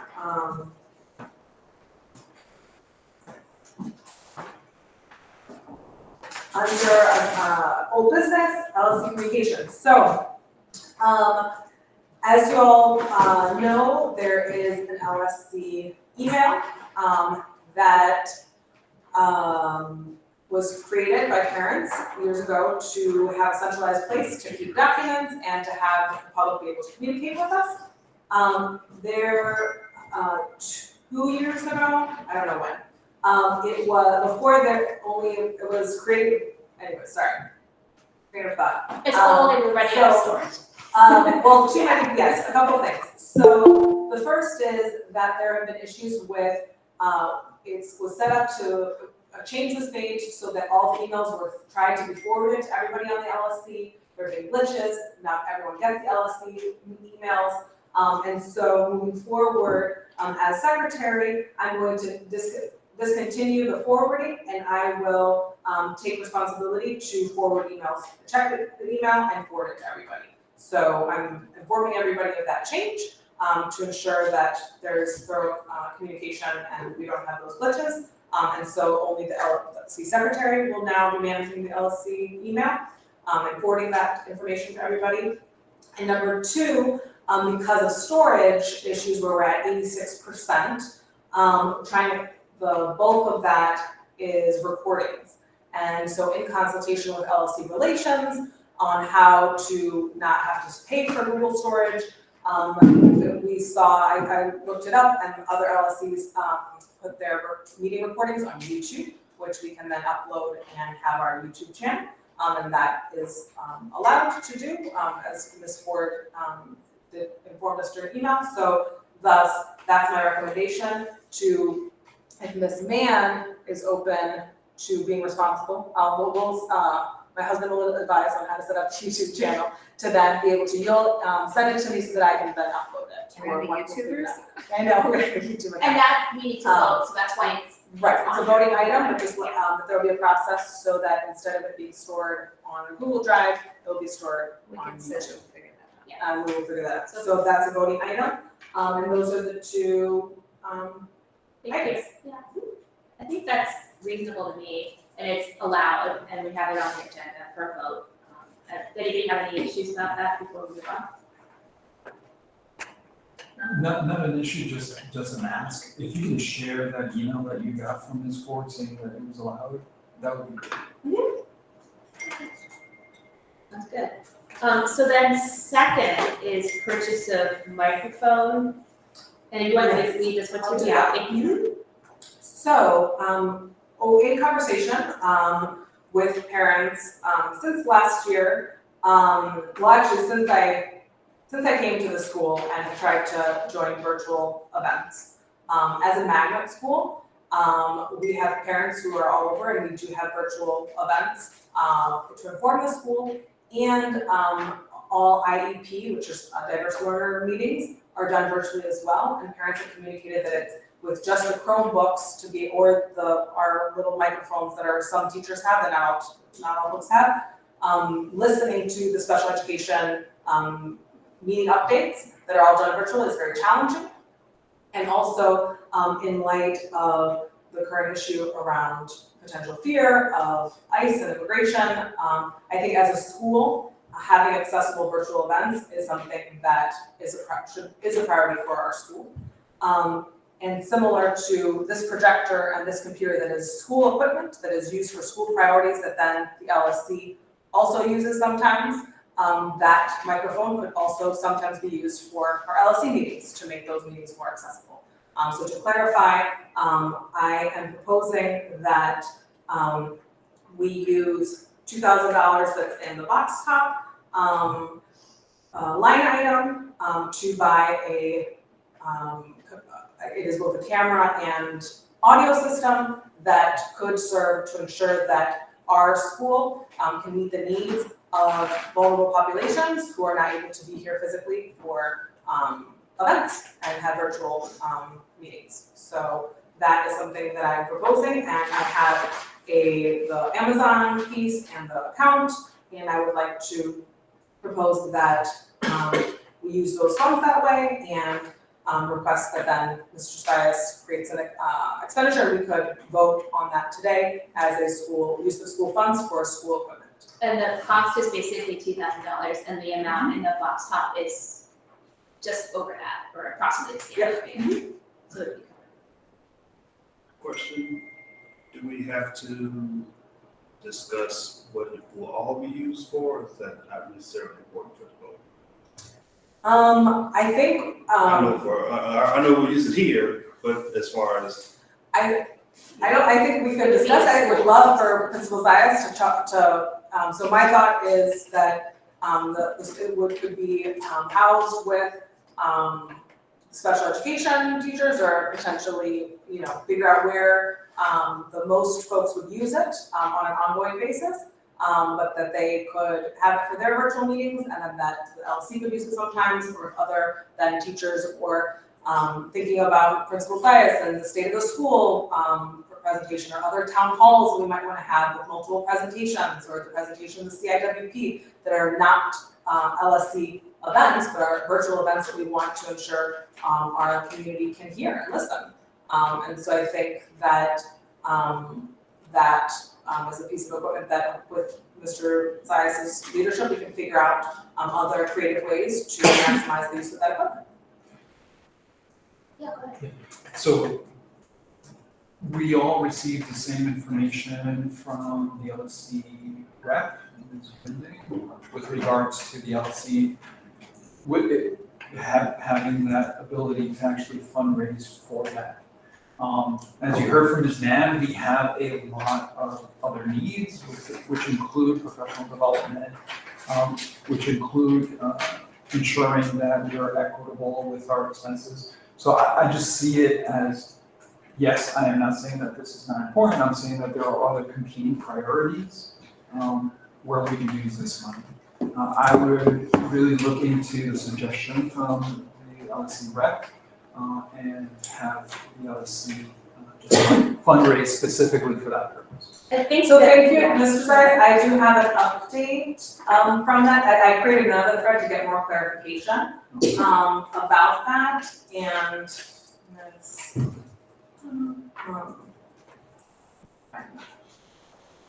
so Ms. Winding said that the school's budget is used for its own operational needs. And so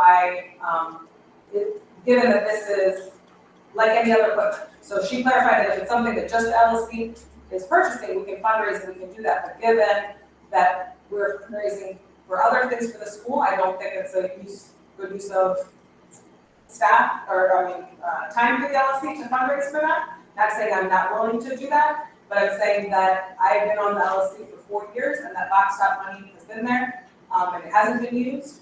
And so I think that if you have another competing priority that you want to spend that specific money for, I think we could discuss that. But we just spent $5,000 on shelves, and so I think that we can spend $2,000 on a microphone that, again, as you agreed with me, is a priority for the school, and it is in our internal accounts. It's not taking money away from anything else. And I think that making virtual meetings a priority for special education and vulnerable communities is a priority for the school.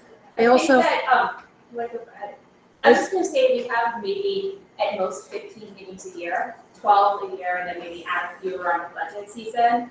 And so the percentage of time this microphone would be used for the LC is really minuscule. And this topic of parents at, for example, virtual meetings, having difficulty with the sound and the video and audio, this is not new. That's why this is under whole business, because it's been brought up before. for And quite a while. especially in like the current climate, as you pointed out, where I think more parents might not want to be in person for school events, stay in school. Like this is, to me, this is not even about the LSC. It's just like, we're just like a side organization that will use it like we use a computer. I think it's about Smart board, being anything that we use. equitable for parents who may or may not even come here and attend school. Also inclusion. We Yeah, we have a lot of really families from all over the so, city, and I yeah. think this is very I mean, important.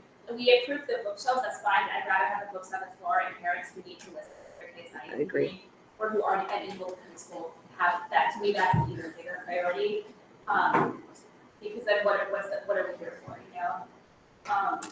That's my thought. Like, if we're gonna, this is probably gonna come to a vote, right? But I don't know if anyone else has. Justin, do you want to say something? No, that's what I agree. I mean, we're talking about inclusivity here, and we've also had, this has been not something new. This is not something this year. This is something that has been going on since like 3 years ago. We spent $5,000 on shelves. I don't understand why, at this point, this needs to get done already. I agree too with the meetings with the parents, for special ed. I mean, That's To clarify, huge.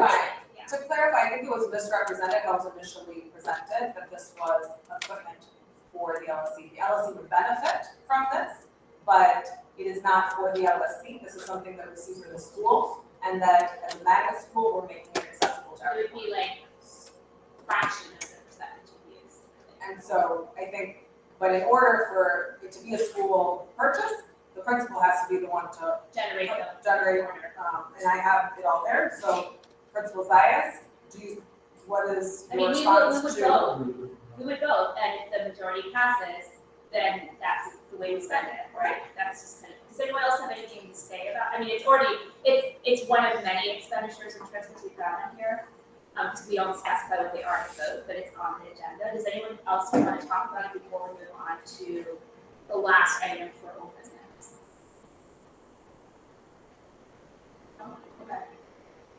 Oh, I'm sorry, we do have one other thing, I think it would be great, to talk to the special ed, to talk to PPLC, to talk to all the committees, to say, how could, if we purchase this, equipment, how can we optimize this, to They can have all more,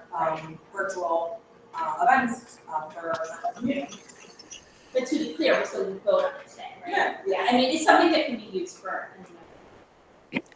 Okay, Chair, may I have permission to speak? It's Myra. Yes, oh, yeah, Emergency relations. yes, go ahead. thank you so much. So just want to give a clarifying point. If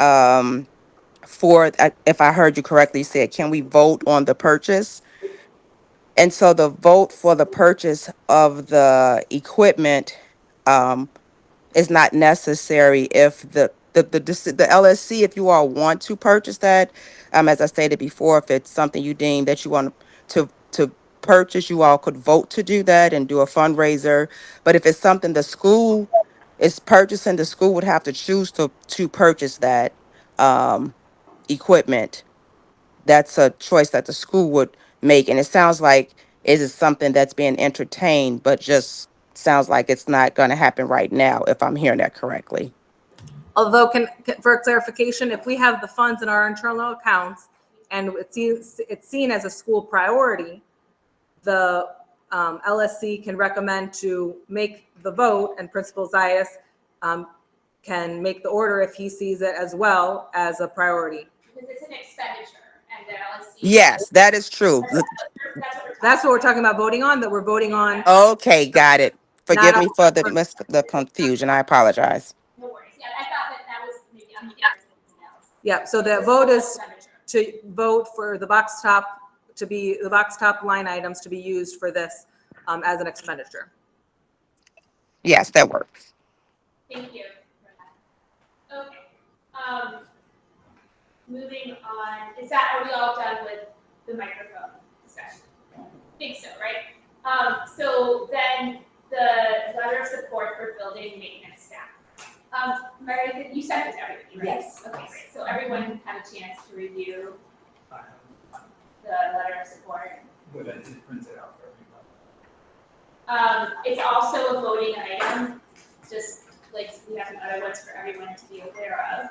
And do you want to, Margarita, do you want to like say something about it for 30 seconds? Oh, yes, as you'll recall, this issue was brought up to our attention, at our last, meeting. And so following up with that, in terms of building community and caring about, all of our staff, we certainly do care about losing, a custodial staff. And so therefore, Ms. Mary and I collaborated together in putting this letter of support.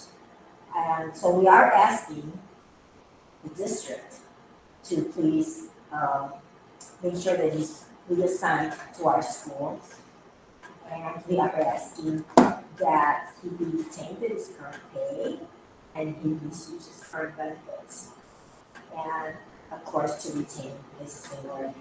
And let's see if we get a response, and see all these good things can happen. I just want to make two corrections to the actual letter. One is just kind of an addition. I had asked Munis if we could use his last name as well. And he said yes, so adding Batic is B-O-T-I-C is his last name. It's Munis Batic. And then correcting Ms. Rayfeld's name. Okay, thank you. Which is a spelling. And then you would be in charge of that emailing this? Yes, email, yes. And you would email to? I'm going to email it, we're going to email it to Dr. King and to Maple. Okay, right, people you address it. Right. And on my end, I would like to also take this letter and also have staff sign it on their side, on my end. So do you want? No, we do the LSC. No, I'm doing that separately. I'm just saying that that's something that Yes. I know we had discussed of doing, just to show support. Yeah, just a little boost. Is there any discussion around that? But it's also a voting, I mean, yeah, it's a voting item. I thank you to both of you for doing that. Okay. so that takes us to new business. So we have just two in here, and then we can vote. We have about 30 minutes left. New hires.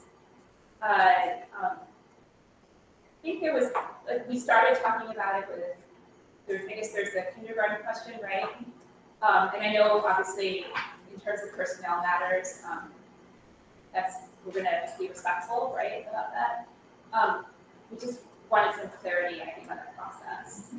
Because at the last LSC meeting, August 21st, right, there had been some discussion about sharing, involving us in the process.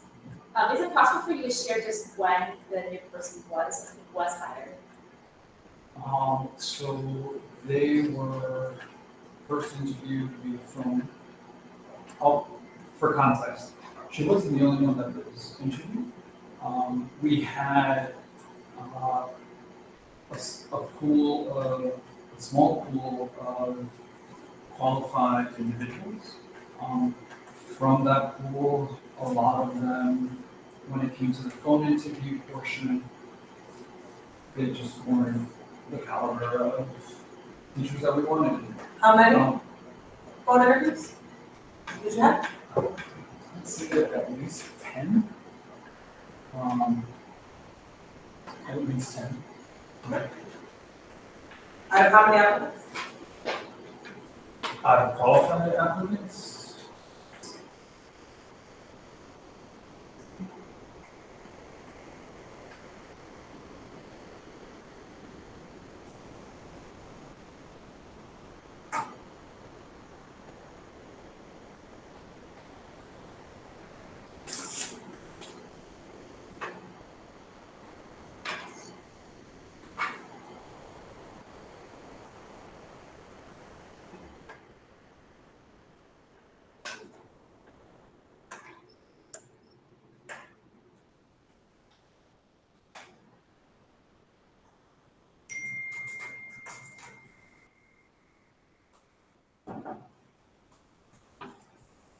I mean, roughly, we don't need exact, just wondering, was it 10 out of 15, 10 out of 100?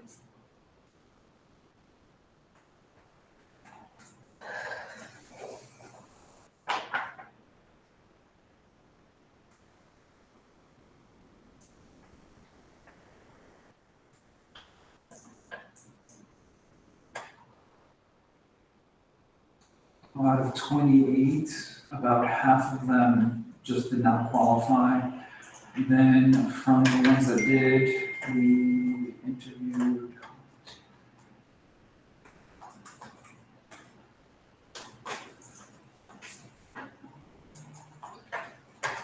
12 candidates that were given phone interviews. Out of them, 2 of them moved on to an in-person, and then we landed on the individual that we made the offer to on Tuesday. So they were given the offer on Tuesday and showed up for work on Tuesday? Or how did that? No. So last Tuesday? Correct. They were given the offer? On the 2nd? Correct. If you give me a few minutes, I will look up the exact time. So what I'm just asking for clarification is that the LSC was asked Yeah, I mean, for input, so I'm just trying to see the timeline of, you asked for our input on candidates, but I'm just trying to clarify that you had already hired them after you asked for it. No, I hired them after that Friday deadline when I asked for feedback. so then you wouldn't have hired them on Tuesday. That makes sense, because they. They started on Tuesday. Yeah. Onboarding takes more than, it I know, takes about a and week. that's why we're asking. It's not, it doesn't, the timing just doesn't make any sense to us. I think for me, I'm not trying to get into the nitty gritty. Exactly. I think so over the summer, you specifically said that you would include voices for the restorative justice position. Both staff would work alongside them and the LSC. You said you had to move on without including anybody in that, and so you had to hire them. And so that happened. And then at the last meeting, you stated that you would include input and from the LSC in this. And so I'm just trying to understand if that. So the input was actually gathered not just from the LSC, but from other teachers. It was considered, and what we ended up doing was taking that into consideration, reviewing what we saw, reviewing the in-person interview, reviewing the phone call interview, and we gave it to the best candidate that we had. I'm just gonna ask you again. Sorry, who's the we? Can you clarify? Is that? That would be Mr. Bill and myself. Again, taking in the input from teachers and looking at all of the available, the small pool of available and qualified. I saw the input from both kindergarten teachers, and I will say that I don't feel like their input was, I think not getting into I'm the not gonna nitty-gritty get with the same personnel matters. yeah. Can you just answer when this person was hired? Like, when were they offered the job? Because what you told us, the dates, the times, they don't line up. And onboarding takes a fair amount of time. So it just doesn't make sense.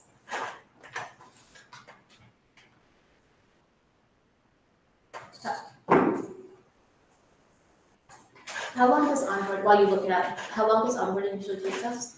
I don't know, at least a week. At least a week, right? Dr. Chavez, would you be? So if I may, Yeah. Madam Chair, so both hires, I and Tam worked to expedite this as quickly as possible, just because it was a topic of conversation last meeting. With this last hire, because they're already cleared and have gone through the entire process because they were previously employed, it was a very quick turnaround to get her cleared to report to Like how, days. Because it might have been different. I know when I started, I was a bus aide, and then I went from a bus aide to a sub, and a sub to a teacher, and that still took me time, but that was also 16 years ago. When did this teacher start? I mean, This past Tuesday. Yeah. What day is that? What is the date? I think the confusion is It that. started on the 9th. Okay, so we received the email from Mr. Cyrus indicating that we should, says, please review and provide your feedback within 48 hours, no later than Friday, September 5th. Yeah. Okay, so then this person days Started on Tuesday. started on Tuesday. So logistically, it doesn't make sense. And then that was after the holiday, right? So it does, because they were interviewed, and the demo video was recorded Tuesday, that was shared with you, with asking for you all to reply back by Friday. Okay, Mr. We Cyrus, need to, right. let me finish, please. We then looked at the feedback, looked at the available candidate pool. I'm trying to find the exact date here, but Canada's gonna take me longer than what I have for you all. Well, I think what we're Friday, addressing, let me finish. Friday, the offer was made, to the best of my recollection, I'll double check. Onboarding took place right after that offer. with a holiday. There was an holiday. No, there was no so initially you said the person was hired on Tuesday, and now you're saying they're hired on Friday. I have to double check, but I believe. And that's onboarding took correct. essentially 24 hours on Monday? So with onboarding, one of the things for promising candidates that I do is I do a reference check prior to the final interview, just in case. And specifically in this case in particular, we wanted to make sure that we have the best candidate available, so we wouldn't lose them to another school. So while the interview process is going on, onboarding is also, part of onboarding is the reference check. And that helps to expedite. And thanks to Mr. Travelos, he helped push that a little bit faster as well. So Onboarding goes straight through CPS. I didn't know that calling references was part of onboarding. That's just something you do. When I was thinking onboarding, I'm just thinking about CPS. I just want to clarify that. I think it, to Mr. Travelos's point, like that onboarding process, part of it depends on where you are. If you are a sub, if you have your email and those other things already in place, onboarding goes much quicker. As a process point, multiple emails were sent from different LSC members, and they were very thorough, very detailed emails. We didn't, as far as I know, nobody got a response. It felt like, I mean, I'm just gonna say, with the evidence we have, that the offer to do this was placed, and then LSC members stepped up and took the time to do it. I think we had 4. Because mine went a little late because my daughter broke her wrist and it was a busy week. Nobody, I did not get an acknowledgement as far as I know, nobody did. So it seemed as though while an offer was made, there was no, we've spoken many times since I've been, this is our second year about responding to emails in a timely fashion, acknowledging it. So this felt like a very hollow offer, given the follow through or the lack thereof. And I know Ms. Mann also sent a separate message that included, and again, without divulging further, comments from the kindergarten teachers, and also didn't get a response. So it did not feel like we were acknowledged, addressed, or considered. I don't know if anyone else has anything to say about that. I would say that there was clear feedback put in that, and there wasn't a response saying, this is then the course of action, that we're hiring somebody on Tuesday. Exactly. And that parents were, informed via email, and the teachers were then informed after that. And this is concerning because it's consistent with what was mentioned by 2 people during public participation about the process.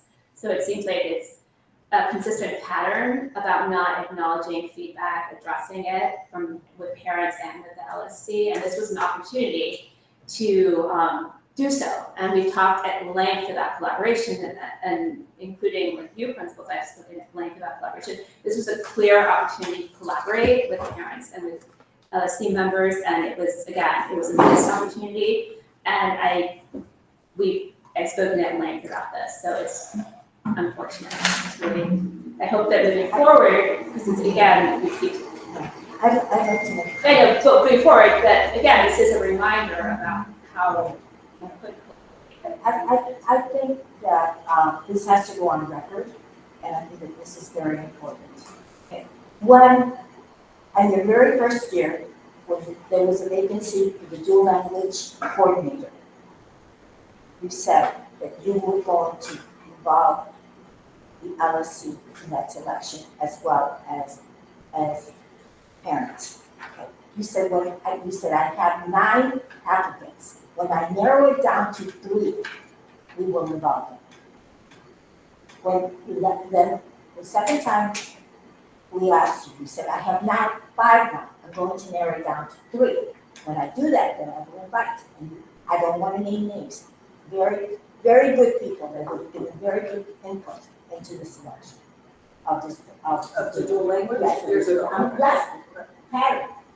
Okay. Then the next thing I know, I'm walking into the office, and he says, "Oh, Ms. Wilson, would you like to meet our dual language coordinator?" And I'm thinking, what? What did I miss? And so you hired without bringing it to people that could have collaborated into this process. We want to build community. So, Okay, so I don't know what kind of emergency or whatever we ended up. Okay, let me finish. We always like to say it. Then, for the restorative justice position, all right. Yes. And for the library, you gave us the 2. Thank you. Okay. Then we thought, okay, now this is good. Now we're going to move along more positively. The restorative justice position, which is very, very important to us. Okay, again, just hired. This kindergarten position, okay, I believe that, number one, you're only presenting one person. So obviously, I believe you had made up your mind. Please don't waste our time. This is a waste of time. If you're going to do what you want to do, then just do it. Instead of writing this email, which would then make us think that we are going to be part of the process. And by the dates on here, there was no intention for us to be part of the process.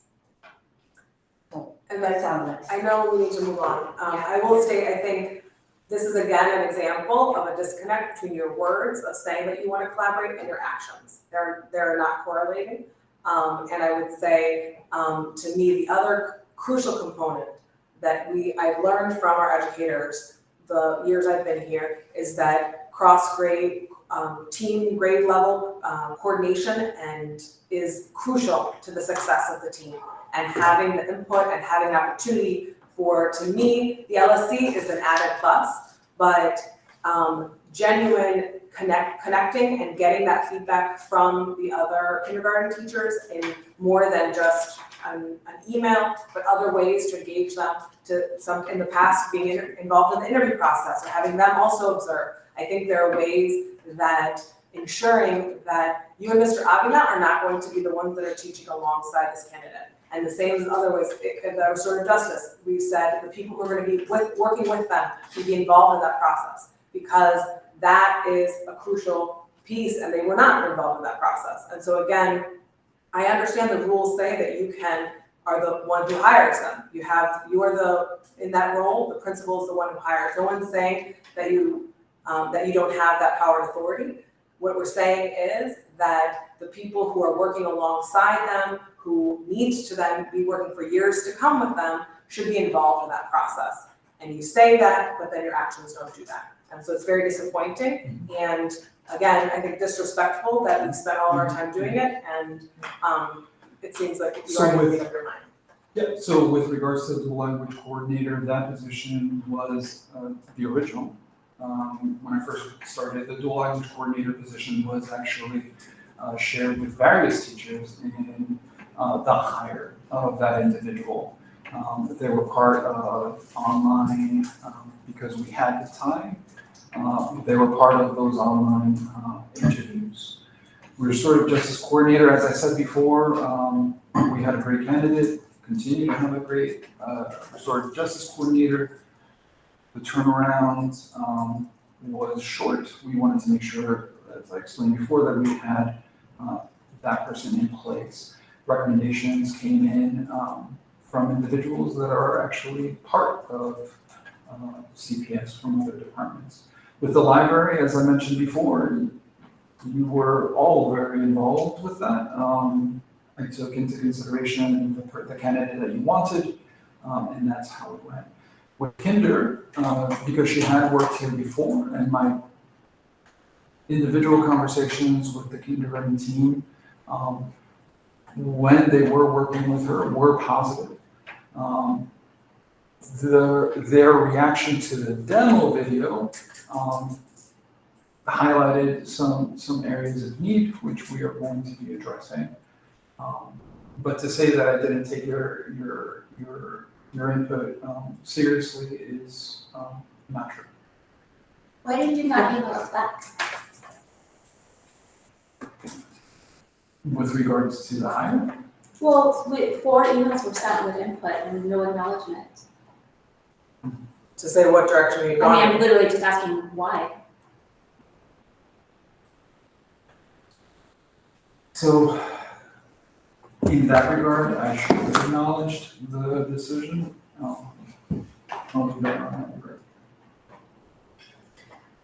I mean, this is a pattern. We can't dwell on this, but this is not the first time. This is a consistent pattern over and over again, and it shouldn't take a year. And also apparently the kindergarten team didn't even know. I'm sorry, what, Jess? They didn't even know. Yeah, same with the parents. It's the same issue over and over again. Well, the parents got the email. No, they weren't informed. The teachers were, the parents were informed before the teachers. It's a communication issue. And again, we got to move on, but you know, there's a lot of talk about doing things in collaboration and all those things, but we're not seeing it. And it's problematic because these are people's, you know, they're our kids' education. And like, these are people who drive God knows how far to get here. And it shouldn't take a year of asking. And I mean, this is very, you know, very basic stuff. In my profession, like this kind of stuff is not tolerated because it's people's lives, and these are people's lives too, in education. And it's just unacceptable, and I don't really know what else to say about it except move on, because it's 7:49, and we're supposed to be done in 11 minutes. But I do want to note it on the record as well, that this is occurred. And we will want you to follow up and tell us the date that this person was offered the job. Specifically when they were offered the job, not necessarily the hire date, but I would like to know when that offer was extended. And if you have an email of that, that would be helpful. The transfers and expenditures. So one of them is Jenny's that we already talked about, right? I mean, it's not Jenny's, but it's the microphone. So for, That's just an easy process, I'm just wondering, can we, and Miss Myra still online? Right, you are. Yeah, I'm still here. I'm still here. Uh-huh. So even though we don't have a printed purchase request LSC form, we could still make the vote and then The school the would, principal and LSC chair can sign it later, is that correct? So just so I'm clear, your question is, can you guys make the vote to say that you guys want the equipment, and can the chair? Sorry, what she's why we saying need is, it. yeah. Sorry, I just want to get closer. So what I'm saying is the expenditure to say that we will be When you requesting say we, it's not the LSC, it's the school that is an expenditure from the school. an expenditure from school funds to be purchased, like any other, like this, or the order I have here of curriculum. So for this expenditure request, do we need to have the printed form with us today, or can this be done at a later point? Sorry, go ahead. I would recommend that you guys have the form with you today, before you guys do that, as a best practice. Okay, then Principal Sias, can you generate a form for the October 2nd meeting? Sure. Okay, great, and Jenny, you'll send Principal Sias the relevant details? Thank you. Okay, so then that won't be voted on today. Can you, I would still say that we vote on it, so it's in the minutes and we have Oh, approval, so yeah. that we make sure that we have quorum here, and that the next meeting, we will just have the purchase request. To sign it. To sign it. Yeah, so meaning that it would be signed at the next meeting. That's okay, right, Ms. Whiting? Yes, you guys can make the vote today. Okay, thank you. Okay, so I think we just weren't clear. Thank you. Okay, great. So that's one vote. Then we have the bookshelves, Principal Sias. It was just a, So that's not a vote because we already voted on it. It's just a correction for the 2 budget line, the program number that we signed last. so that's just me and you signing. Yes. Got it, okay. And Ms. Whiting, if we voted and the number was wrong in the vote, I know I'm being really nitpicky here, but just to make sure we follow, that's okay? Or do we have Yes. to? Okay. Yeah, Okay. yes, that's fine. Okay, great. So then, the next one I have is the website. Correct. And that was the one we tried to do last year, but we couldn't because of the way It was the too. duration, yeah, okay.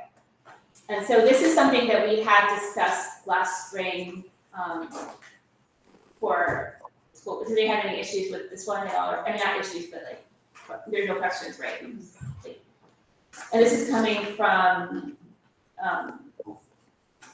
From the parking lot fund. okay, yeah, that's I would like to just, there is a typo on the Sure. amount. It should be 4,593.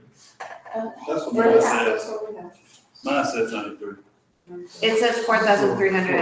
Oh, I see what you're saying, because this is the transfer, this is the expenditure. Oh, you're looking at that. Got it, okay. So it's like, so we have to vote on 2 things. We have to vote on the transfer and we have to vote on the expenditure, correct? Is this for the Website. the Yeah, we website? have to vote to transfer the funds so that we can then renew the website. So it says 4,395, right, is the amount? So the amount is 4,593. It's Four. correct on the purchase form, Got it. which is the Not on expenditure. Okay. Okay, I got it. So that's, I mean, it's 2 votes, but they're kind of the same thing. And so, and then finally, the fundraising account, and I know you just got this because you sent it to us. The only issue with this, it's a process thing, is that we didn't have fundraisers as on the agenda because we had been told there were not any. Luckily, our next meeting is October 2nd, and this is October 27th. So I don't think anyone has, I mean, I would love nothing more than to approve this today, but Ms. Weinberg, I don't think we can, right? Because it wasn't on the agenda, so we didn't know. Yeah. So just making sure that we know that this last book fair should be, under, voting for fundraisers. And if you don't mind letting Ms. Lynch know, like, we support it, it's just we can't, add voting items to the agenda, right? Okay. So then, so now I think that's it, right? We don't have any other questions? Yes. Are we talking about the Wilson and the street this afternoon? Mr. Sykes.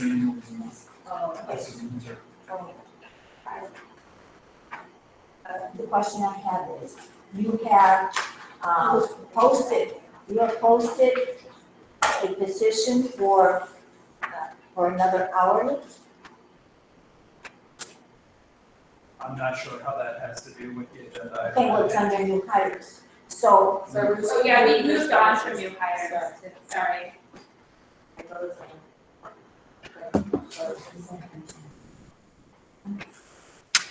I think Wilson's the next one.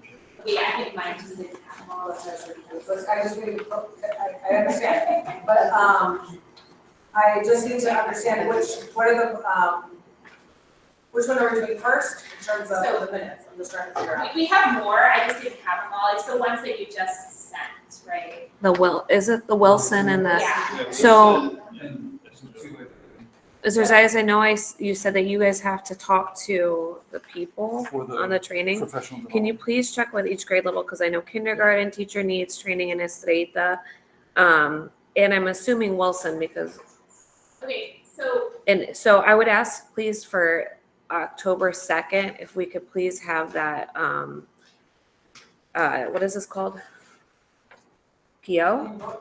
Invoice, PO, for that. yeah, so the Wilson is to purchase foundations kits, but we need to. And this is we just got the consumable stuff. There's plenty of teachers that need training for Estrella, Lunita, and These are, Wilson. these are the things we couldn't do with the money we had last spring.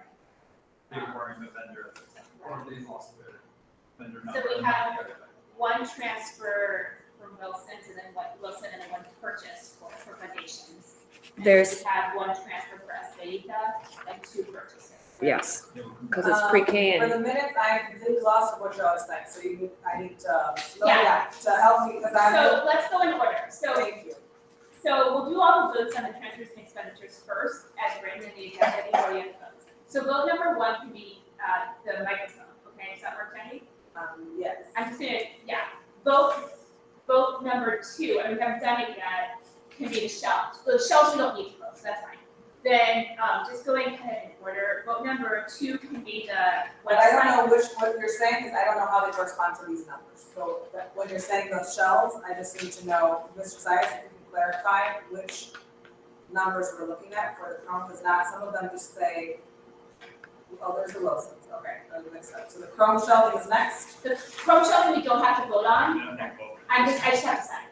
Okay, so we're gonna vote on the microphone first. And then we're gonna vote on, the website second, okay? It's just in the order they were, I know, mine are all out. yeah. Yeah. Okay, website. Website will be second, foundations, Wilson Foundations will be third, See it now? Estrella will be fourth, okay? Got Does that make, and that's it, in terms of what we can do. And for some of these, we have to vote on the transfer and then on the expenditure, okay? are we moving on to it. that? Yes. Jenny's is the first one, so I'm giving her minutes. So for the, it is a motion to purchase the Meeting Owl 4+360-degree smart video conference camera, microphone, and speaker with, internal account number 28103, box top. And for the purchase of, the microphone, which costs $1,949. Okay, is there a second? I do. Yes. With the box top, I don't remember if we have a donation letter or how that, It's with the cereal boxes. Yeah. They send it to us and we use it or for, whatever. is my understanding, based on Yeah, it's just money for your it's money for your school.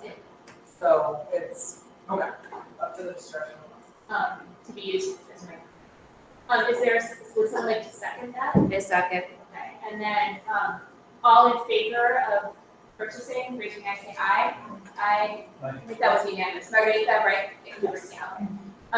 So that passes, so that's number one, just for unanimously. Jenny, let me know. Okay. Oh, Nuria, I'm so sorry. Is she still on? Yes, Yeah, are you, she left and then I. Yes. Yes, okay, thank you so much, I apologize. And who was the second one? Okay, so I said number 2 was gonna be the website. Are you ready to vote on that? Sure. Okay, so I think we have to do the transfer first. Remember the amount is different. Yeah, I can make a motion for this one. I'll make a motion to transfer from budget line 2919124 579152549050004002026 to budget line 2919124533306 241006 0004002026 in the amount of $4,593. I just crossed out each of it. For the purpose of website management renewal license. Is there a second? Jamal seconded it. Okay, all in favor of this transfer, say aye, raise your hand. Aye. That, and Dory also? Aye. Yes. Aye. So that also passes. Jamal, you second, right? Yeah, unanimously. Yes. Now we move on to the expenditure for the website, if someone wants to. Do we have an expenditure form? We do, it's like a purchase order. It's the one that says educational network, all the top keys. Okay. Yeah, if someone wants, Because there's not, normally for expenditures, we also have a purchase request is it's like a separate. a separate item. Yeah, So we don't have I a see what purchase you're request. saying, 'cause- But this is a subscription, so. so it's Yeah, not, okay. it's not like an object, right, that's the issue. But it's, okay. Would someone like to make a motion for this? I make a motion to approve the educational network subscription for our website. 1 second. Okay, all in favor? Aye. Aye. Nobody opposed, and this one I don't think it's signed. Aye. Thank you. Okay, so that's number 2, which is 2 votes for the website. Okay? Now we're gonna go to Wilson's Foundations, and there's gonna be a motion for the transfer and then a separate vote for the expenditure. Someone else want a motion to read out all the numbers? We're doing foundations? Yes. I make a motion to transfer $2,673 from budget line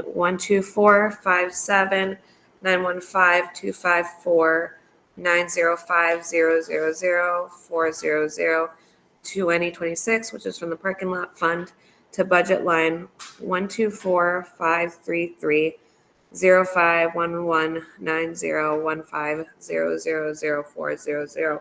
12453051190150004002026. Is there a second? Yeah, Jamal, okay. All in favor? Aye. Aye. Okay, that, Aye. aye, thank you. So that also passed unanimously. Okay, yeah, you want to go? Make a motion to approve the Wilson Language Training Private Foundations Teachers Kit 1 for the total price of $2,673. I'll second it. All in favor? Aye. Aye. That also, Gloria. Aye. Thank you. So that, So let's stop a second, It was, unless so you can catch up. yes. yeah, So I mean, I gave up already for a second. So for the Wilson Foundations, Ms. yes. first, motion, and Jamal second. Yeah. Okay, and for, so you haven't done that one yet. That's the one now. Okay, thank you. are you ready, Jenny? Yes. This is our last one. I know, we were going really fast. Oh, yeah, I just gave up, it's okay. I kind of wrote them down in order too, but I didn't put the people back in order. Would someone like to make a motion for the transfer This was just. No, this is just a purchase, I'm sorry, yeah. Oh, The money because we, already yeah, exists. I'll read it. go ahead. For the two purchase orders for Estrellita, we're requesting the use of $5,468.59 for invoice 1. Invoice 2 in the amount of $2,050.01 to be paid from budget line 115-53305 119-015-000-575 2026 in the total amount of $7,518.60. If there's a second, Kamal? Okay, all in favor of that purchase for Celia? Aye. And Noria? Hi. Okay, thank you. Okay, so that passed. So that is it for all of the transfers and expenditures votes. So now we have to vote on the IAMS LSC YouTube page. Are you doing a minute, Jenny? No, it's just, no, we'll catch up on those, discussions later. In terms of process, we're bringing it, to a vote, but Ms. Ford did not say that we need to vote. Oh. But I think but Justin and we discussed it, and so we are bringing it to a Yeah, vote. okay, so But, it's not. it's not a mandatory voting item, but we felt like it's, okay, Yeah. best practice. So I motion, to open an American LSC YouTube page so that we can put our meetings there to make them accessible, to the community without filling out Google storage. I second. Okay, all in favor? Aye. Abstain. Hi. Thank you. So one abstention, everyone else in favor. So then, and my apologies, the microphone, I think it was because it was confusing, we already voted on that, I put it on.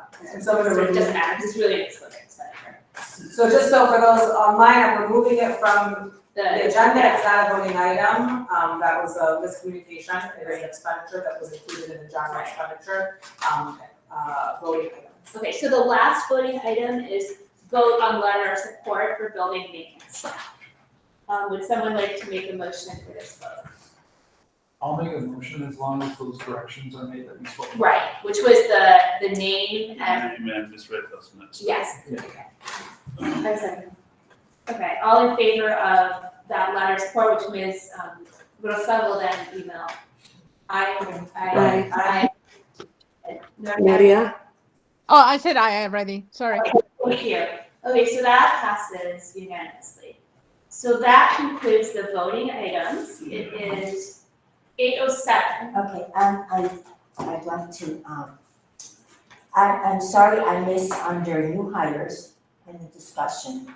But I would like to make note that, Principal Sayas has placed,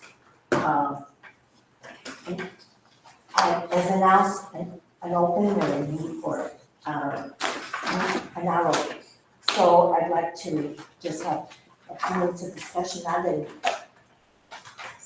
and tell us what the intent of this is and what funds you would use for that.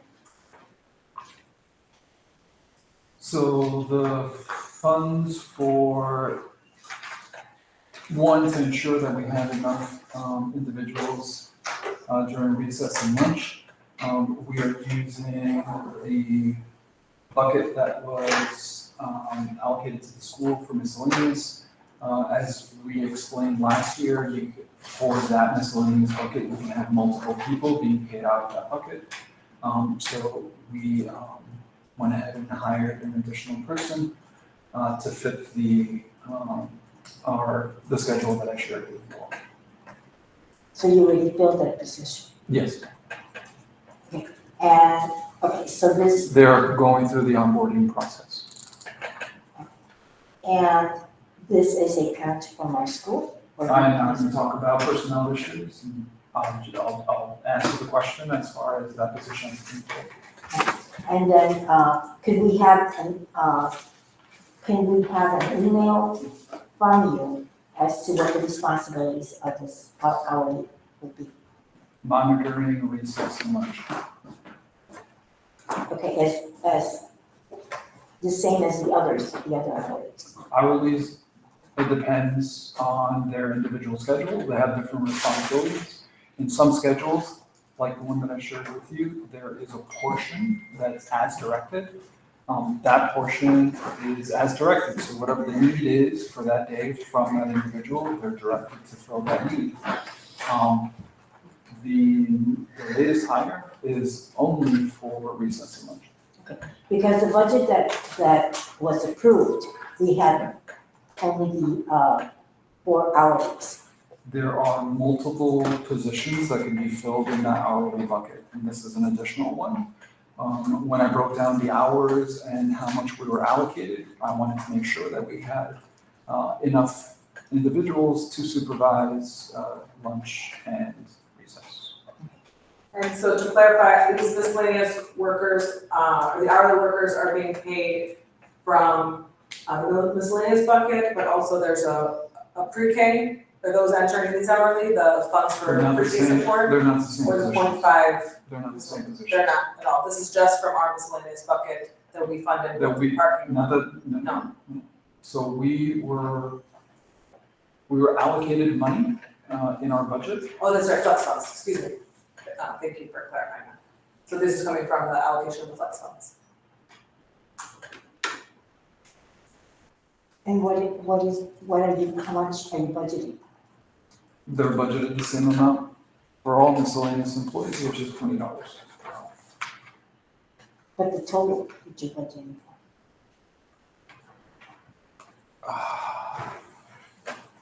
Ooh, I would need to do the math on that, but the last time I checked, it was to ensure that we had them up until the end of the school year. But I could break that down for you. I just don't have the math in front of me right now. Thank you. I think because we want to make sure we have sufficient funds, right? Right, Yes. exactly. Yeah, so that's just enable policy. Thank you. I think now we're gonna move on to public participation, which is 3 minutes. I'm gonna read the following statement. We will now proceed with the public participation portion of the meeting. Profane language, unsolicited comments, and disruptive behavior are prohibited.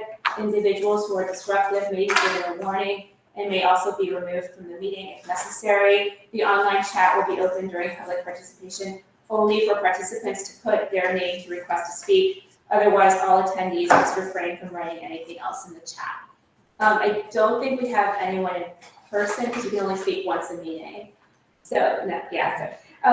So just is, It's open. it's open, okay. So the chat is open. If you would like to participate publicly, please put your name in the chat or raise your hand.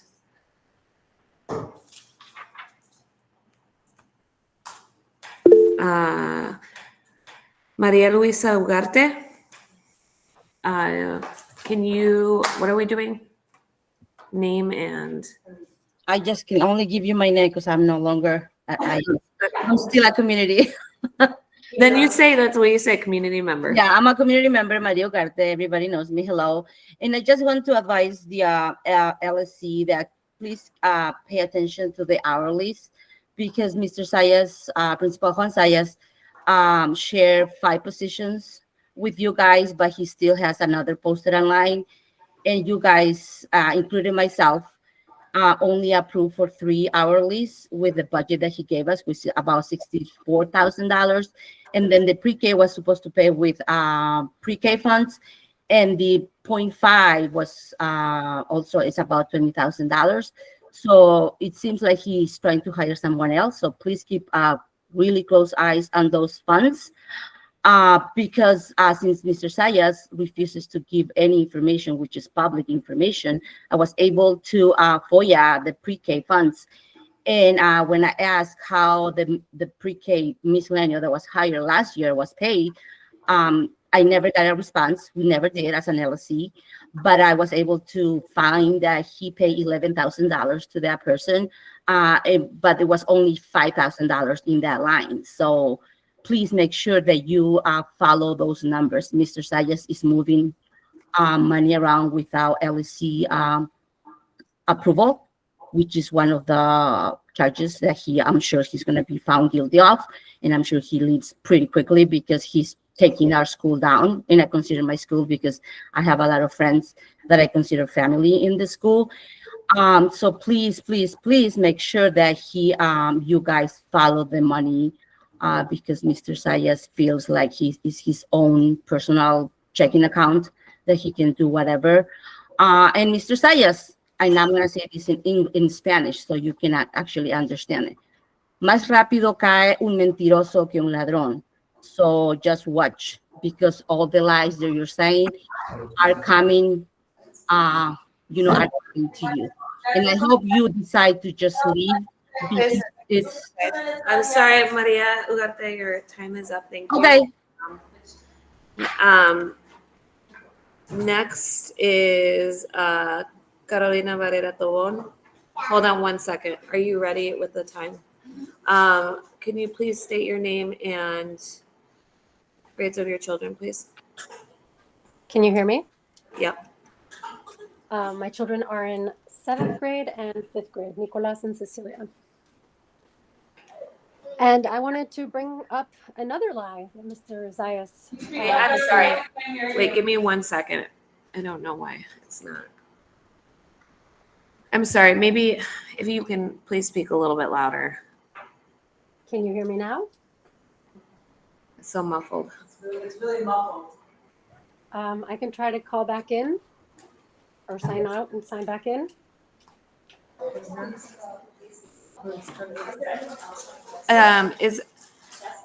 Hold on, give us 1 second, please. Does anybody else want to participate publicly? Yeah, the one of you. If you would like to try again. She just came back. I just signed on with my phone. Is this better? Yeah, that's better. All right. Can you, I'm sorry, one more time state your name and the grades. Nicolas, 7th grade, Cecilia, 5th grade. And I wanted to piggyback off the very long conversation that was had about minutes, because Mr. Zayas is lying to you, and that's why he couldn't answer the question. 7th grade students are not getting their minutes. Students are required to have 300 minutes in social studies, science, math, and English. And this year, 7th grade students, and again, I don't know about the other grades because sometimes parents aren't paying attention or the kids aren't paying attention, or you just simply don't know because your kids think this is normal. They were having this advisory class. So Nico's class was having it during English language arts. So they were in Miss Peña's class with Miss Martinez at 10:10. Class 313, I think that's, I don't know who the third teacher is, was having it during third period. And Mr. Aguilar's class is having it during Spanish language arts. And one of those classes, because a mom complained a lot, that was finally resolved for 313. So now 313 has their math minutes, but guess which class was cut? Spanish. So already the 7th graders who get a fraction of their Spanish, right, because of the changes, whatever, or basically because of the tapering, now they're Spanish. They're getting less Spanish every week, 20% less Spanish every week because of this advisory class. What is this advisory class, and why are we prioritizing this class over these key subjects? Now, some classes, some 7th grade classes are already getting less because it's less Spanish because it's being replaced by this advisory class. But if we swap a math or a science or a social studies and we compromise Spanish, like what are our priorities? We're in English, or we're by dual language school. Like what is going on here? So he's 100% lying to you. I don't know what the students are doing. And going back to like what are requirements versus what our wants are. The students need to have a certain number of English, math, science, and social studies. And based on the dual language handbook, they should also be getting a certain amount of Spanish. So someone needs to look at the schedule and figure it out, because this advisory class does not need to be in the 7th grade curriculum if it's compromising all these subjects. Thank you. Is there anybody else who would like to participate publicly that is at home? You can write your name in the chat or raise your hand. Wendy B. Ms. Buenos. Oh, can you please state your name and kids? Hi, my name is Buenos. Manuelos, and my children are no longer at Inter-American. And I am no longer an employee there, thanks to Mr. Sayas, due to retaliation. I took my children out of there because of his constant retaliation, and my kindergarten student that was to be in 108, I took her out because I didn't know who the teacher was going to be, and I never got a newsletter, no information, nothing. And thank God she's no longer there, because when I found out it was going to be Miss Camacho, I freaked out. I was like, what the heck? I used to be in that room when she was there, and everything that happened was horrifying. So thank goodness my children are no longer in Inter-American and no longer in CPS and are in a private school. Thank goodness. That's it. Next. There's no more names in the chat, and no hands raised.